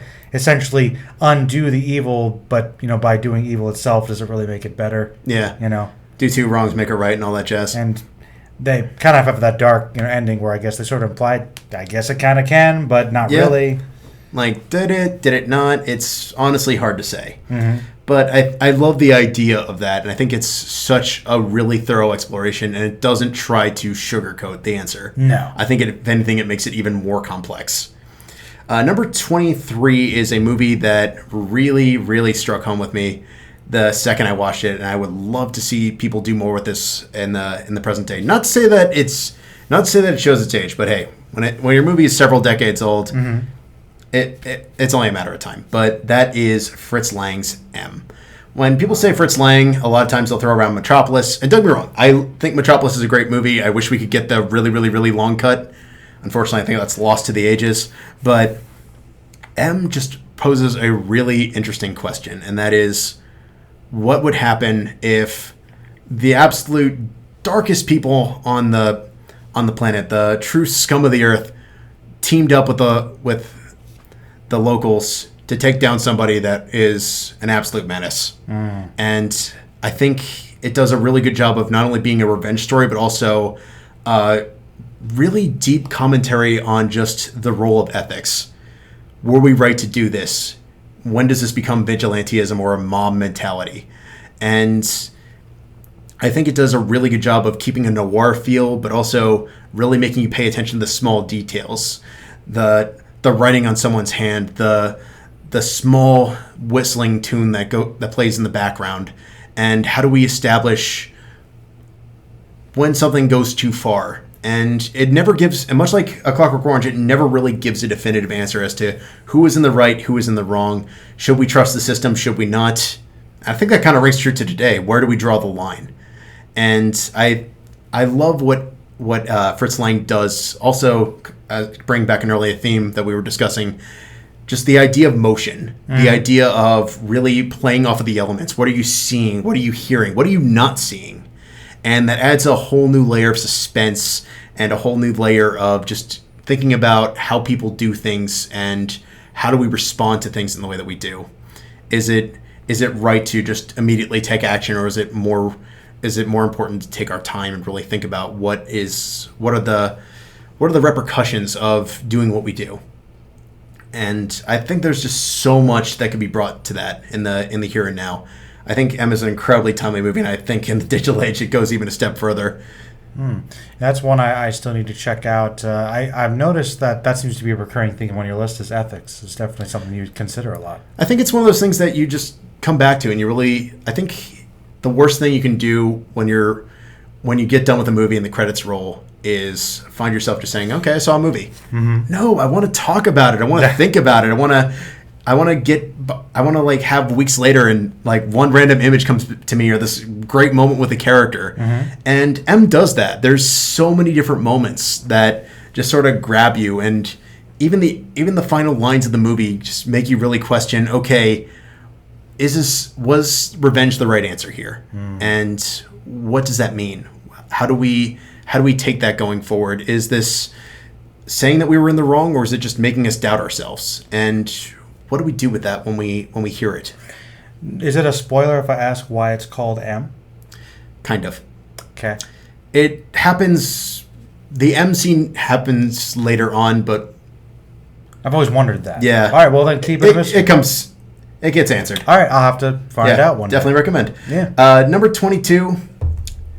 I grew up on Hitchcock, so of course Psycho's going to have to make a cameo. Oh, Psycho is back. See? Psycho is back. I told you it was going to be in there. Uh-huh. Psycho, I mean, what is there not to say that this movie has been influential about? It took risks. It did things that shook the entire industry as a whole. This movie just completely changed the game. It brought us characters that were unique and complex. The one thing I've always really found fascinating about how Hitchcock tells his stories is he rarely gives us just a genuinely good character. He's willing to tell you that these people are flawed, that these people are dealing with something that is not necessarily going to put them in the most heroic light. And he's willing to throw you a curveball that's going to make you stick around for the ride. And be it even just a character that's introduced in the opening few moments, or even just a character that you almost feel bad for, and then completely turn that on its head and make you wonder, what was the point of that? Where was this all going? And at this point, I feel like everything about Psycho is a fair game twist. But sure, honestly, just the way this all comes together, even when you know what's going to happen and when, this movie just sticks with you. And it does a really good job of creating tension, creating terror, making you kind of feel chills behind your back. And the score, absolutely incredible. And the one thing I really, really, really appreciated about Hitchcock is he was not afraid to play up the score. No. He was willing to try and even make that almost like a character in his stories. And I love that. I love when the score kind of seems into the very fabric of the film itself. Wow. And I think that really comes into play here. It's not just about those violent shrieking. It's about how you see that in context to the story itself that really brings life to it. Absolutely. It really does. No, very well constructed film. Yeah. For sure. Number 21 is a movie that... It's kind of in the same camp as E.T. I feel like the older I get, the more I appreciate it. It may not be the greatest and best film of all time. It's okay. But this movie really struck a chord with me. And I think a lot of it just stems off of the fact that it knows what it is. It doesn't make apologies for it. Okay. And that is another Tom Hanks movie, Big. Oh. Big just does a phenomenal job of knowing its story and letting it progress. It helps you establish what to do with what the character wants, how he's going about it, how does that influence the story, why do we care about him. There's relatable things that sort of bring it to life, and it just comes together. it's bizarre and weird, but it also by the end of it, you're like, okay, yeah, of course he got big. I feel like that's a movie that should seem weirder than it actually is. It absolutely should, but it just comes so well together, I think, because it's relatable. Yeah. Wanting to be taller. Wanting to feel more confident in yourself. And everybody wants to grow up sooner. Yeah. I think just the idea that Tom Hanks is just so freaking charismatic that you kind of are like, all right, yeah, sure. This is a kid in like a 22-year-old body. Don't worry about it. Absolutely. You buy it. Yeah. Yeah, and they roll with it. And I think it just has this kind of like childlike joy to it that I really appreciate.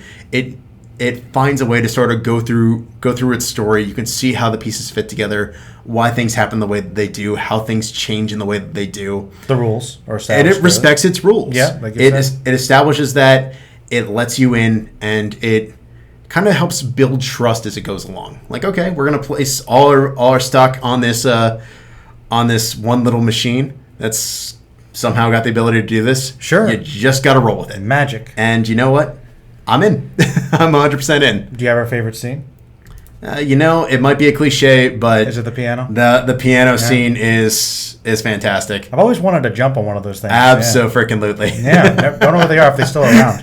I know they're in some places, but I think I went to the place where they shot that scene and it was not there. I was like, what? No. That's not how you do it. This is iconic. No, this is why people come to the mall. Yeah. They want to see the big piano. Yeah, I was going to say, like, just lay it down, make sure that thing is, like, constantly taken care of, put up a sign saying, hey, we shot big here, and there you freaking go. Absolutely. But, yeah. Number 20 is another movie I think does a really good job in the comedy genre, and that is Mel Brooks' Young Frankenstein.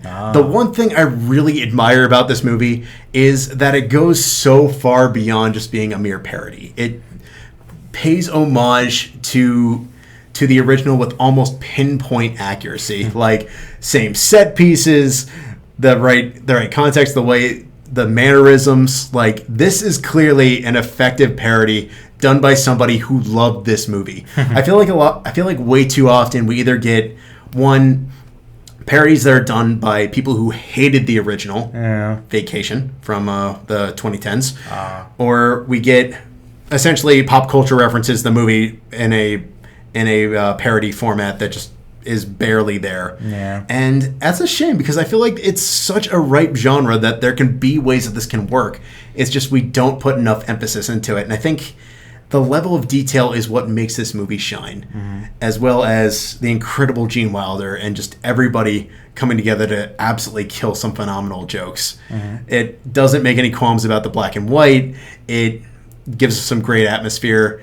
It thinks about a lot of the things about the original that were funny, but it never feels mean. It feels loving. It feels kind.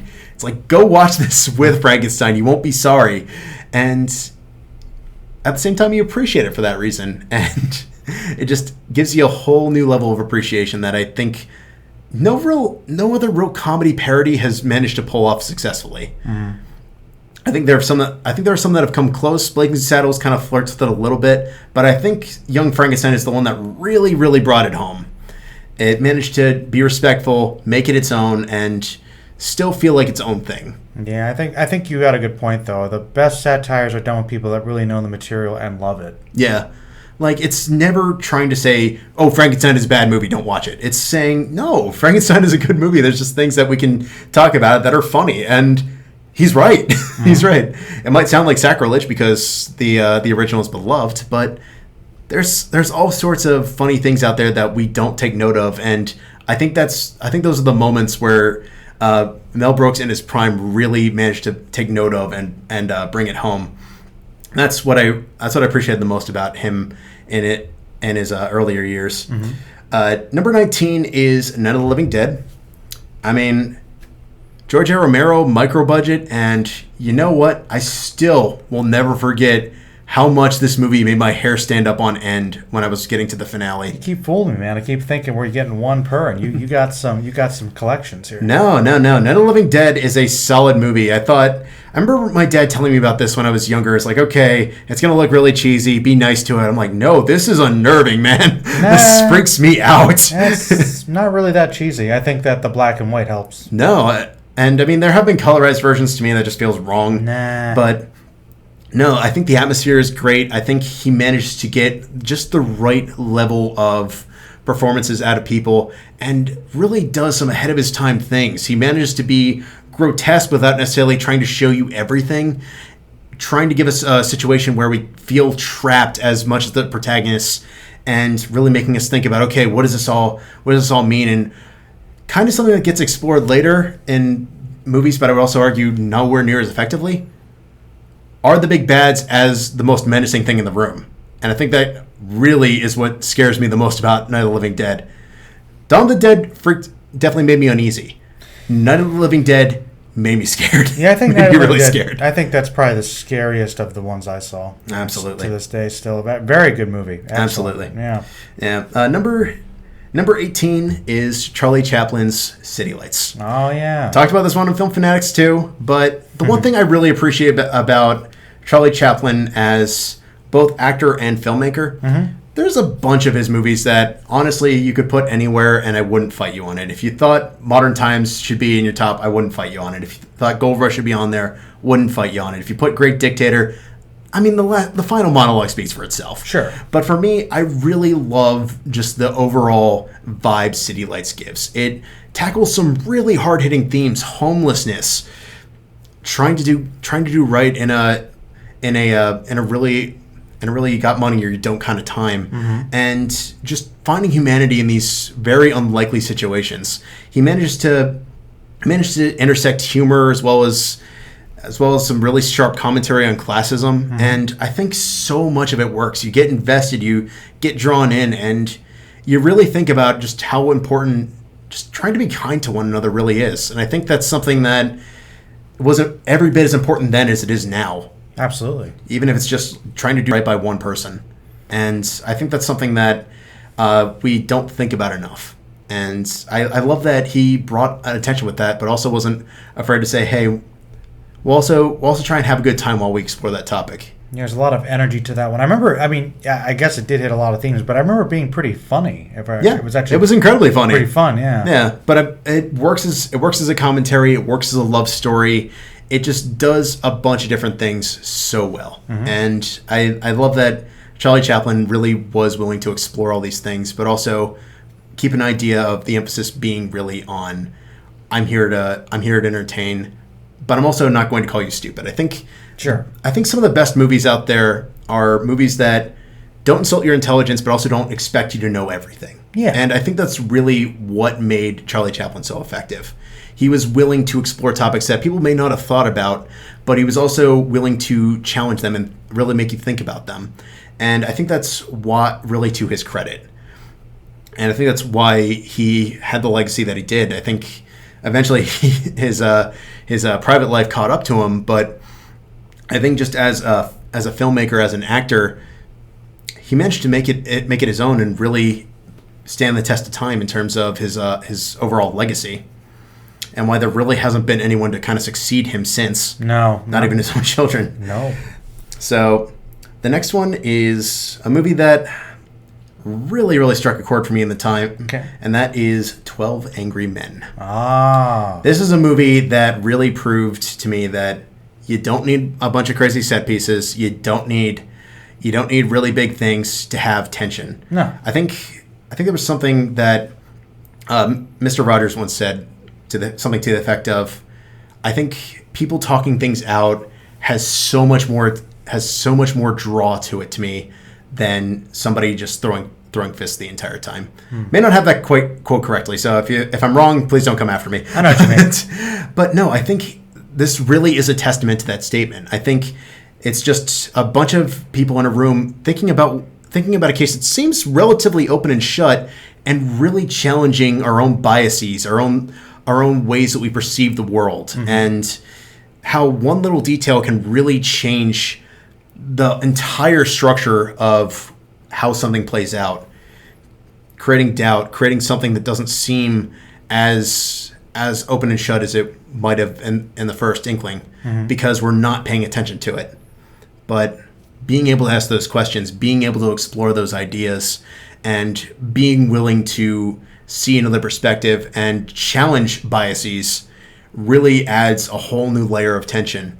And I think that's what makes this movie so engaging is you see how everybody is dealing with it. It's not afraid to call people out. It's not afraid to look at the idea of maybe it's not the case itself, maybe it's the person looking at the case. And that's something I think really rings true to me as somebody who has been looking at the world one way and is constantly thinking, okay, is this the way things are? Is this the way, or is there another way to explore this? Mm-hmm. And I think that speaks to not only as human beings, but also as storytellers. I think that's something that just constantly is something that resonates. Wow. Yeah, that's a good pick, man. Yeah. Number 16 is one that I have talked about a few times, but I've never gone too far in depth to. All right. And that is Tim Burton's Ed Wood. Oh, yes. And I feel like this is the Tim Burton movie that just does not ever get enough credit. No. I think it just does a phenomenal job of asking you, okay, why should we root for a loser? Why should we root for somebody who really just wants to stand the test of time and is constantly getting beat down by everybody? And the one thing I really adore about this movie is it's Tim Burton embracing the weird as well as making it so bloody charming at the same time. It's very oozing charm. This is like the one thing that bothers me the most about Johnny Depp is he can be charming, but most of the time he just sort of hones it in, and it's like I want more of this guy, and I think it does a really great job of giving you an idea of what Ed Wood was like without ever making him feel like the punchline, without ever feeling like this guy was put out to pasture for you to throw tomatoes at him. No. It made you care about him. It made you really feel for him. And by the end, you were like, I want to see this guy succeed. And he did. In a weird way, he kind of does. Not the way that he wanted to. But very memorable movies. No, I think he managed to find his own sort of legacy in his own weird way. And I always remember thinking about this movie like it's a really winning story about a loser.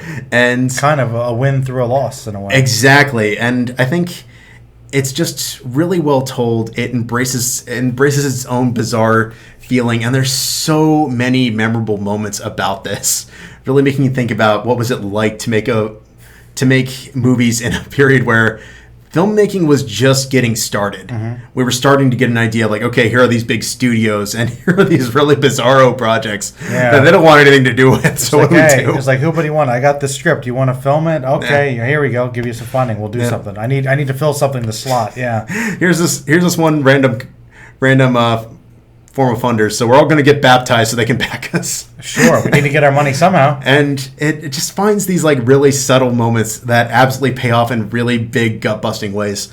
And it also adds a layer of like, okay, what does it mean about the people that are really talented that aren't getting the accolades they deserve? Makes you really think about, okay, when does it become, are you marketable versus are you talented? And it's something I think still rings true today. Where do we draw the line? Who gets the credit? Who doesn't?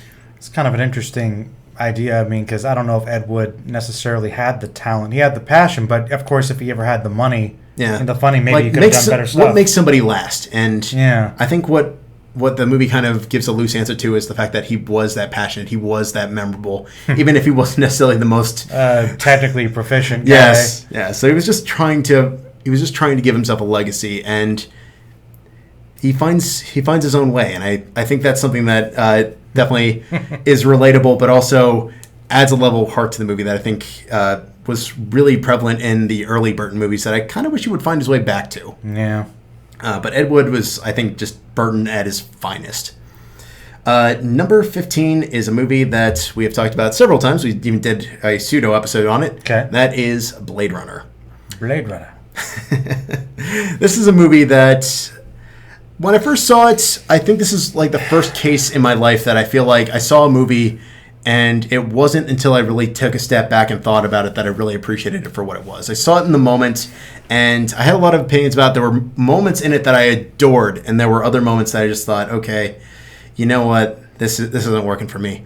And it's another one, and as the months went by, I thought about it, and then I got really, really sick one time, and I just thought, okay, I need something I can just focus on for a little bit. Okay. And if there's ever a movie that I have that needs a rewatch, it's probably Blade Runner. Okay. So I put it on, and I'm just glued to the screen thinking about, okay, how does this play out? How do these characters come together? And what I think sticks to me the most is it's mysterious, but it's also vast. It's complicated, but it's also right there in front of you. It's willing to make you ask questions, but also make you search for the answers. And it makes that journey worth it, even if you don't feel like you got everything all at once. And that's something that I think has kept me coming back for more and more, even when I finally got around to watching Blade Runner 2049, is just this idea of like, oh man, this world is so complicated and there's so many ways to interpret it. And what is really all being said here? And that's really, I think, why I end up just kind of falling in love with it. Like, each time I watched it, I just got something else to take out of it. Be it a mannerism somebody did, or an action somebody played, or how something played out in an entirely different way than what I was expecting. Ridley Scott just does a really good job of making this world, this big, vast, chaotic world, mysterious and isolated and intense. Yeah. And I love that. I think it just gives a whole new perspective. And I think each cut kind of has its own sort of personality to it. And I think that only makes the mystery even more engaging. And I think there's really never been a movie that's gotten me thinking quite on the same level. Okay, yeah, apparently. It's just got a whole new layer of philosophy to it. Do you have a cut that's your personal favorite? Honestly, I like Final best. I think it does a good job of like mastering the pace, as well as still keeping that intrigue, keeping that mystery. The original directors, I should say, I think is fine. I think it's atmospheric in its own regard, but I think the pacing kind of has moments where it's really engaging and other moments where it's a little bit off to the side. I don't think it's bad. It's still a great movie. It's just, it takes a little bit more to get going. Okay. So it has a little bit more build up to it. A lot to dissect there for sure. Exactly. Number 14 is a movie I've never talked about on Film Fanatics or on our end, but it is a Hitchcock, and it's probably it's probably one of my favorites, and that is Strangers on a Train. I knew you were going to mention that one. I think this movie does not get talked about nearly enough, and that is a crying shame. I remember when I was younger, my dad, as I mentioned, we had a bunch of tapes growing up, and my dad was like, you need to watch this scene. And if you've never seen Strangers on a Train, I won't give the exact context, but the finale takes place on a carousel. Okay. And I just remember being on the edge of my seat when I was just a little kid, thinking, this is crazy. What the heck is going on here? And just thinking, oh man, this is intense. Man, you spoiled something for me. For some reason, I thought that there was more of the movie on the train. Well, there is, but but I think what works so well for this movie is the general base pitch is so frighteningly relatable. More so than almost any other Hitchcockian thriller. Just the idea of, oh yeah, man, this person sucked. I wish I could kill him. It's like, there are so many people out there that have probably said that and didn't mean it. It's like, what if we did that literally? And that's a hair-raising idea. Like, really commit to that thought. Yeah, like just finding one random person that was like, that's a great idea. Let's do that. I'm like, wait, actually, let's dial it back. Yeah. Can we rethink that, please? It's so unnerving and it's so relatable in that regard. And I love how it plays out in this totally like everyman kind of perspective. In terms of, oh man, what if somebody did take that literally? How would you stop them? Hitchcock's good at that with the everyman, isn't he? Yes, very much so. And sort of in that same regard, giving us characters that aren't necessarily the most likable, that aren't necessarily these constant, oh yeah, I do what is right because it is right, but more, I'm a human being. I'm just venting and, oh wow, that just happened. What do I do with this? Be careful what you wish for. Exactly. Yeah. It's a really simple, relatable pitch, but I think most people can say that they've been in that position. They can kind of relate to that idea, and be like, oh man, what would I have done in that? And it just sticks with you. And seeing how it all comes together and builds and builds and builds, and you just are absorbed by that tension. I think that's sort of what sets it apart from like Rear Window and Rope, is that idea of, okay, what do I do with this now that it's there? And just how do you sort of keep your sanity within all that? Yeah. It's a really solid thrill, and I wish more people talked about it. Yeah, I'll have to check it out. Absolutely recommend. Number 13 is Good Old Diner. This is a movie that I'm very glad I took a step back and thought about, because I remember, you're going to laugh, but I watched it originally, and I had a great time with it. Okay. And I was like, I come to my dad, and I'm like, There's some great performances in this. There's some great humor, and holy crap, do I want to eat French fries and gravy now? Sounds good. It is, but you know what? There wasn't really a plot here. It's like, yeah, that's what's great about it. It's a slice of life story. It's just a bunch of guys just going about life trying to figure things out. And I thought about it more, and I thought about these characters, and I was like, he makes a really good point. And I think that's what works so well for this movie is it's not trying to create this like big gigantic set piece. It's just trying to give an honest portrayal of friendship. And there is a story. It's just a little bit looser because most slice of life stories are that kind of loose. Just people hanging out talking. Yeah, sometimes there's an arc. It's not the most well defined, but there's this sense of okay, here are these guys. They have this ritual of okay, let's meet up at the diner. Sometimes it's one of us, sometimes it's three of us, sometimes it's just me and another guy who is the weirdo of the group having fun. And I just love that idea of this kind of like ritual, this feeling of okay, this is kind of like our no matter what is going on in our lives, we're always gonna meet up here. Aww. And I was like, yeah, I can relate to that. I know that feeling. It's nice. No matter what happens, we could be a bust. You know what? This one time. It's good to have that routine. Yeah. It's just like, we can still gonna be here. I'm gonna order some food here. We're gonna talk about life. Solid.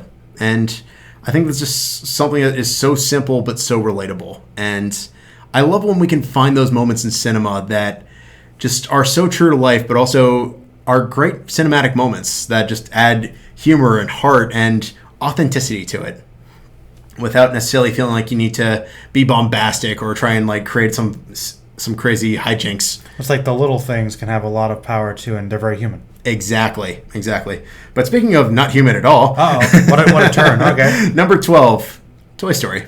Oh, what do you mean? That's like the most human. Actually, that's the pure heart right there. So I know when I did this list originally way back when, I think I had all three on there, and I kind of took a step back for this one. I was like, okay, if we're doing favorites, which is the one that really held the most impact to me? Be like everybody else and put like 3 on there. and you think all three because 3 wrapped up the story. Or all 3 of them. Like I'm sure until multiples. 4 said no, but we're not going to go there. But I think Toy Story just really did a good job of not only being incredibly innovative for its time, yes, but also just being a really, really great movie. Like, the more you think about it, there's so many great characters, there's so many great bits. It's an insanely quotable movie, and I don't think there's been a single day since I got out of the theater in 1995 that the movie hasn't been quoted at least one time in my house. Be it double prizes, be it you're a sad, strange person and you have my pity. Strange little man. Have my pity. Yeah, I find myself quoting Toy Story a lot. Just either Buzz or Woody lines. Yeah. Yes. Although I think my favorite is probably Rex. They're getting bigger. He's just so afraid of the new gifts. I don't like confrontation. I don't like confrontation. It just finds ways that it just does so much. And I mean, I'm sure future generations are going to look back and be like, really? This was CGI for 1995? This was so mind-blowing. And I think one of the things that I really like about it the most is it uses music, it uses the visuals, and I think it's largely to the benefit of the fact that everybody does such a good job of kind of turning everything on its head. The one thing I really like about Toy Story is there's not really... The antagonists aren't really the antagonists. And I think that idea is something that kind of struck a chord with me. And I appreciate that more and more as it goes along. Like, these characters are quirky and, oh, crap, they're going to do something horrible. And no, they're nice. They just got the wrong end of the stick. You think that could be said about Sid as well? To varying degrees. But also, speaking of great lines. No, I think it just does so much and keeps it relatable, keeps it believable within the idea of magical realism, that is. Uh-huh. But also how a toy would see itself, and this idea of, oh yes, I must stay in the spotlight, because if not, I'm going to be kicked to the curb. Still managing to be ridiculous and have all sorts of fun in the process. I think it's funny. I think it's engaging. I think it does so much in so little time. I really wish Pixar would get back to that kind of point in time where we really have a whole lot more heart behind things. And I think it's just really criminally underrated buddy comedy. We're like, okay, we've got these two characters that kind of hate each other, but by the end are like the best of friends. Oh, that's good. And I think that's just something that's always kind of rung true, even all the way to 4. 4 may not be perfect, but you know what? Toy Story was the one that started it all. It's quotable. It's smart. It's really funny. And honestly, I think the thing that sticks the most to me is it's just a really all-around solid family film. That's something I kind of wish we got more of in the present, is these films that are actually for the whole family. Mm-hmm. Not something that just we stick Junior in front of the TV screen and here's 80 minutes gone. Pretty much. Like, I'm enjoying this movie too, kid. No, and it's got something substantial too for everybody. Exactly. And kind of in that same regard, number 11, Indiana Jones and the Last Crusade. This might be one of, if not my favorite sequel of all time. I think Indiana Jones is a strange franchise as a whole. It doesn't really care so much about continuity as it does about just giving you solid standalone stories. 4 is 4. We could probably do an entire episode on that in and of itself.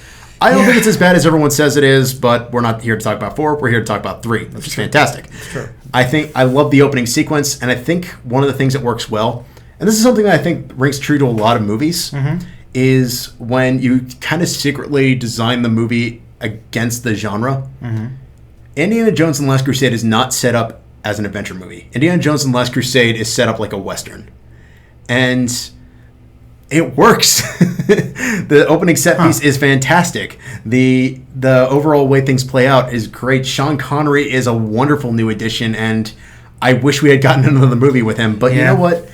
For just one outing, he absolutely has some jaw-dropping, great moments that just crack me up. Kind of almost steals the show, some scenes. Absolutely. And the set pieces are solid. It really brought back all the memories of Raiders of the Lost Ark, which I would probably say is a better written movie. But honestly, if I had to pick between the two to watch, I'd probably pick Last Crusade. Last Crusade is just very fun. It's fun. It's engaging. It's smart. It knows what it is, and it just wants to have a good time. Just all high adventure the whole time. Doesn't waste any time. No, and it makes it work. Though it's like 2 hours and 10 minutes. The time flies. And there's only a handful of movies I can genuinely say that about. But it makes do with its time. It knows its characters. It has some great set pieces and some absolutely unforgettable moments. I absolutely adore this movie. Okay. And number 10 is another one that we talked about. Surprise to literally no one. Before Sunset. Oh, okay. Wow, they all made it up here. So, interesting story about this one. Okay. This was technically my first foray into the franchise. Okay. So, way back when, for some of our younger viewers, this was back when Blockbuster was a thing. I know that Scary Dinosaur. Wow, what was that? My dad and I were walking around, and he spotted this. He caught it on TV. I want to say like a week or two prior. He's like, Justin, remember this movie. Don't go to it immediately. Check it out in a couple years. Just watch it. Like when you're like 18 or 20, just give it a shot. Okay. And I'm like, okay. Why? He's like, you'll get it. This seems like a you kind of movie.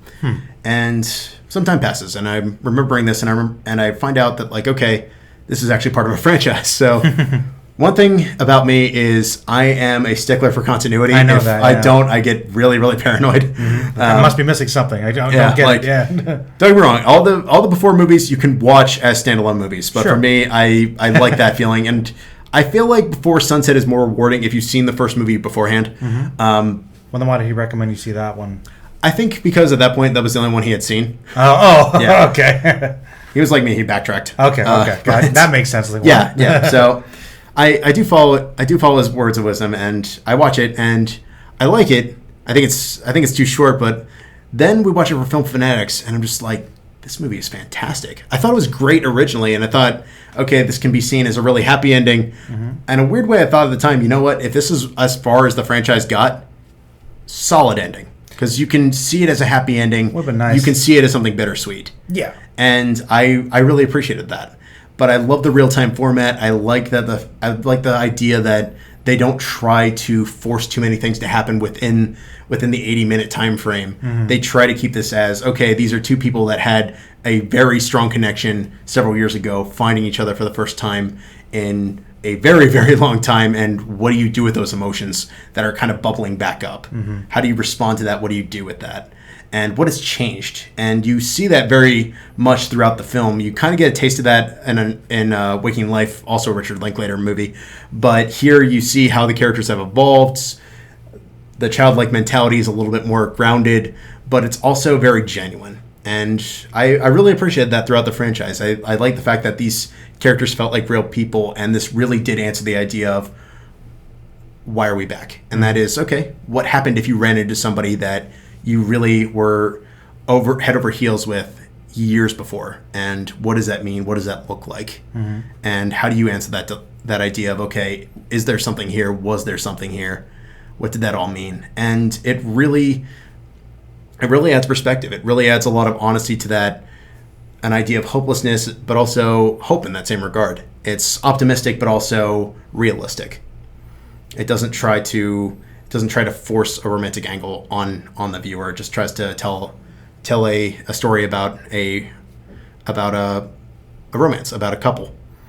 And I think that's something that's really genuine. I think that's what really gives the movie its most heart, and I think why I appreciate it so much more as I've gotten older. Mm-hmm. Number 9, Quentin Tarantino's Pulp Fiction. Oh, good. There's one on here. There had to be one, right? I hope so. And honestly, I kind of went back and forth as to what really deserved a place on this list. Jackie Brown is fantastic.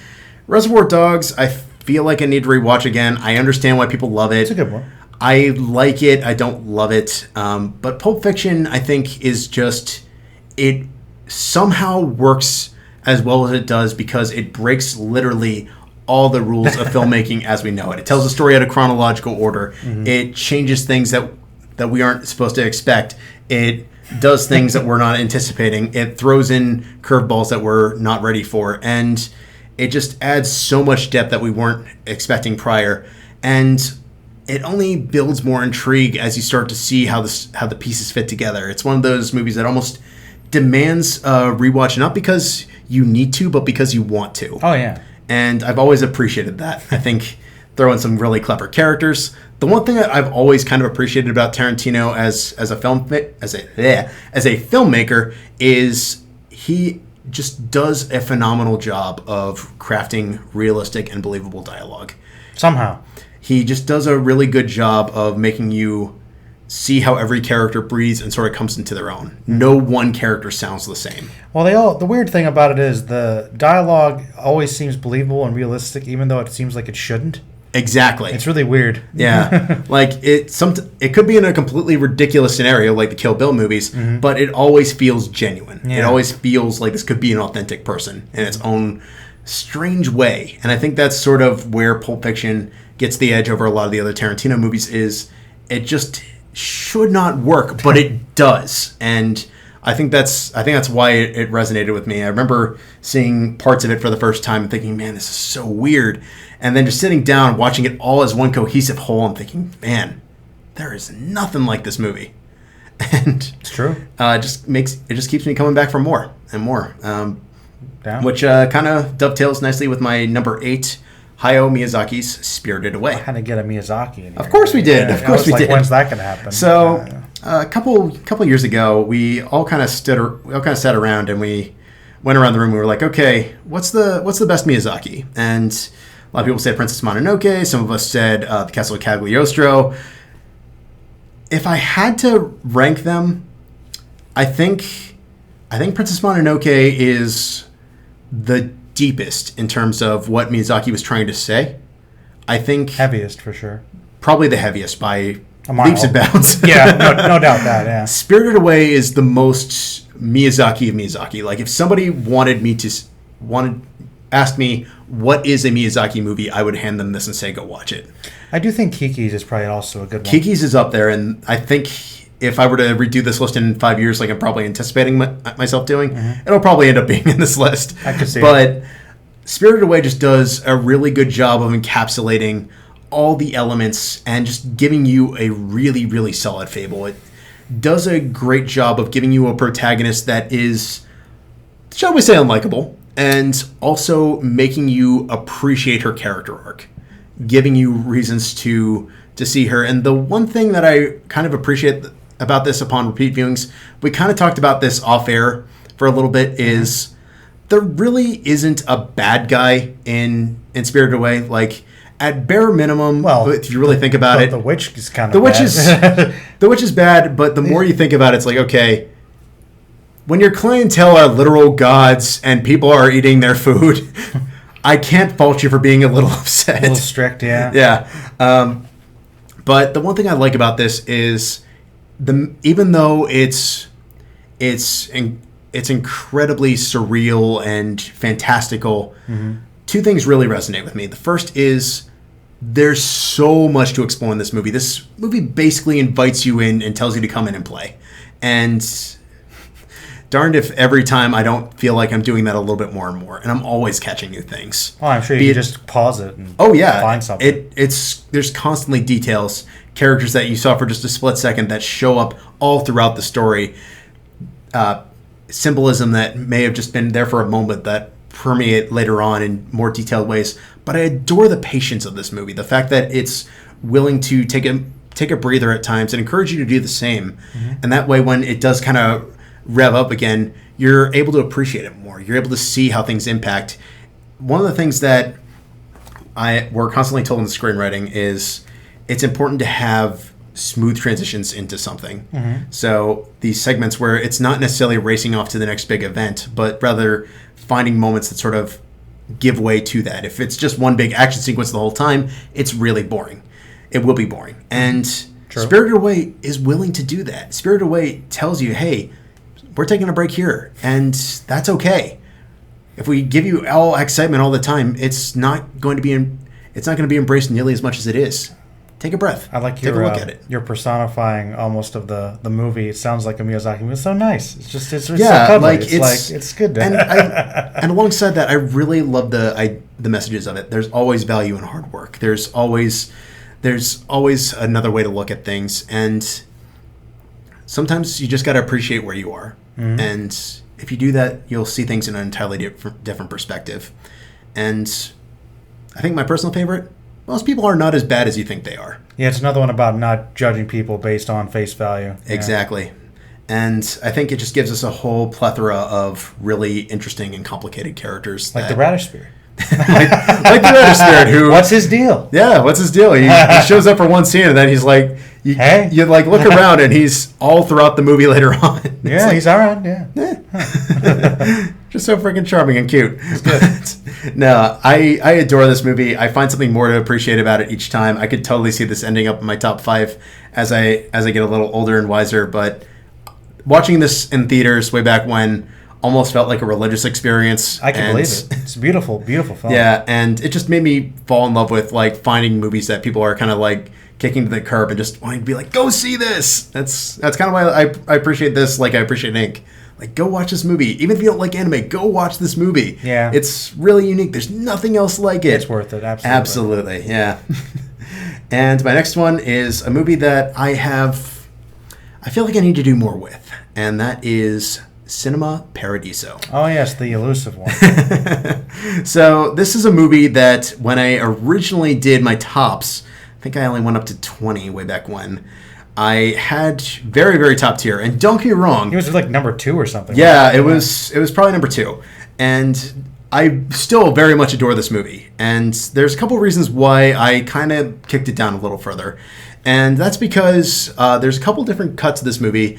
There's the original cut, which I adore. I think it's great. I think it's well constructed. I think is just a really solid love letter to cinema, as well as just people who watch movies in general. I think it's just a really good story. And it's funny. My mom caught it on TV one time and was like, okay, Justin's being ridiculous.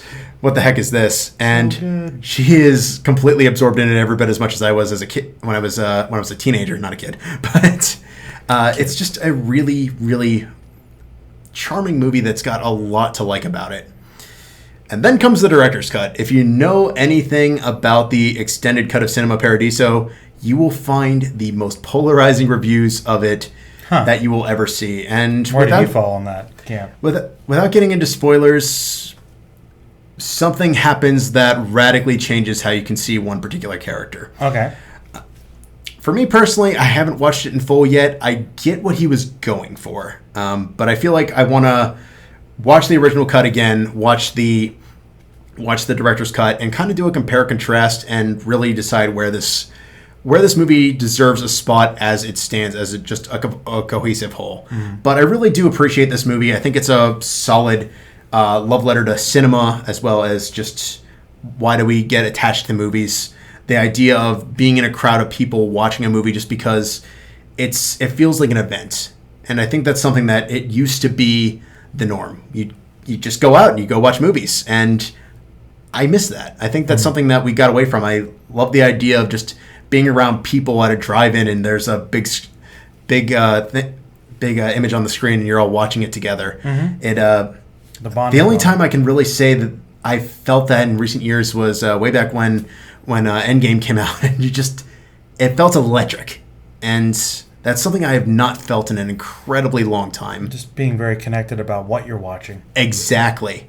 And what does it mean when those kind of fall by the wayside and times change and cinema changes, and what does that look like as a person seeing how kind of like random theater becomes a really big theater, and how does that change over the years that come when things aren't quite the same as they once were. And what number was that?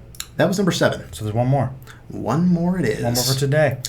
Number 6 is Akira Kurosawa's Seven Samurai. Oh, yeah.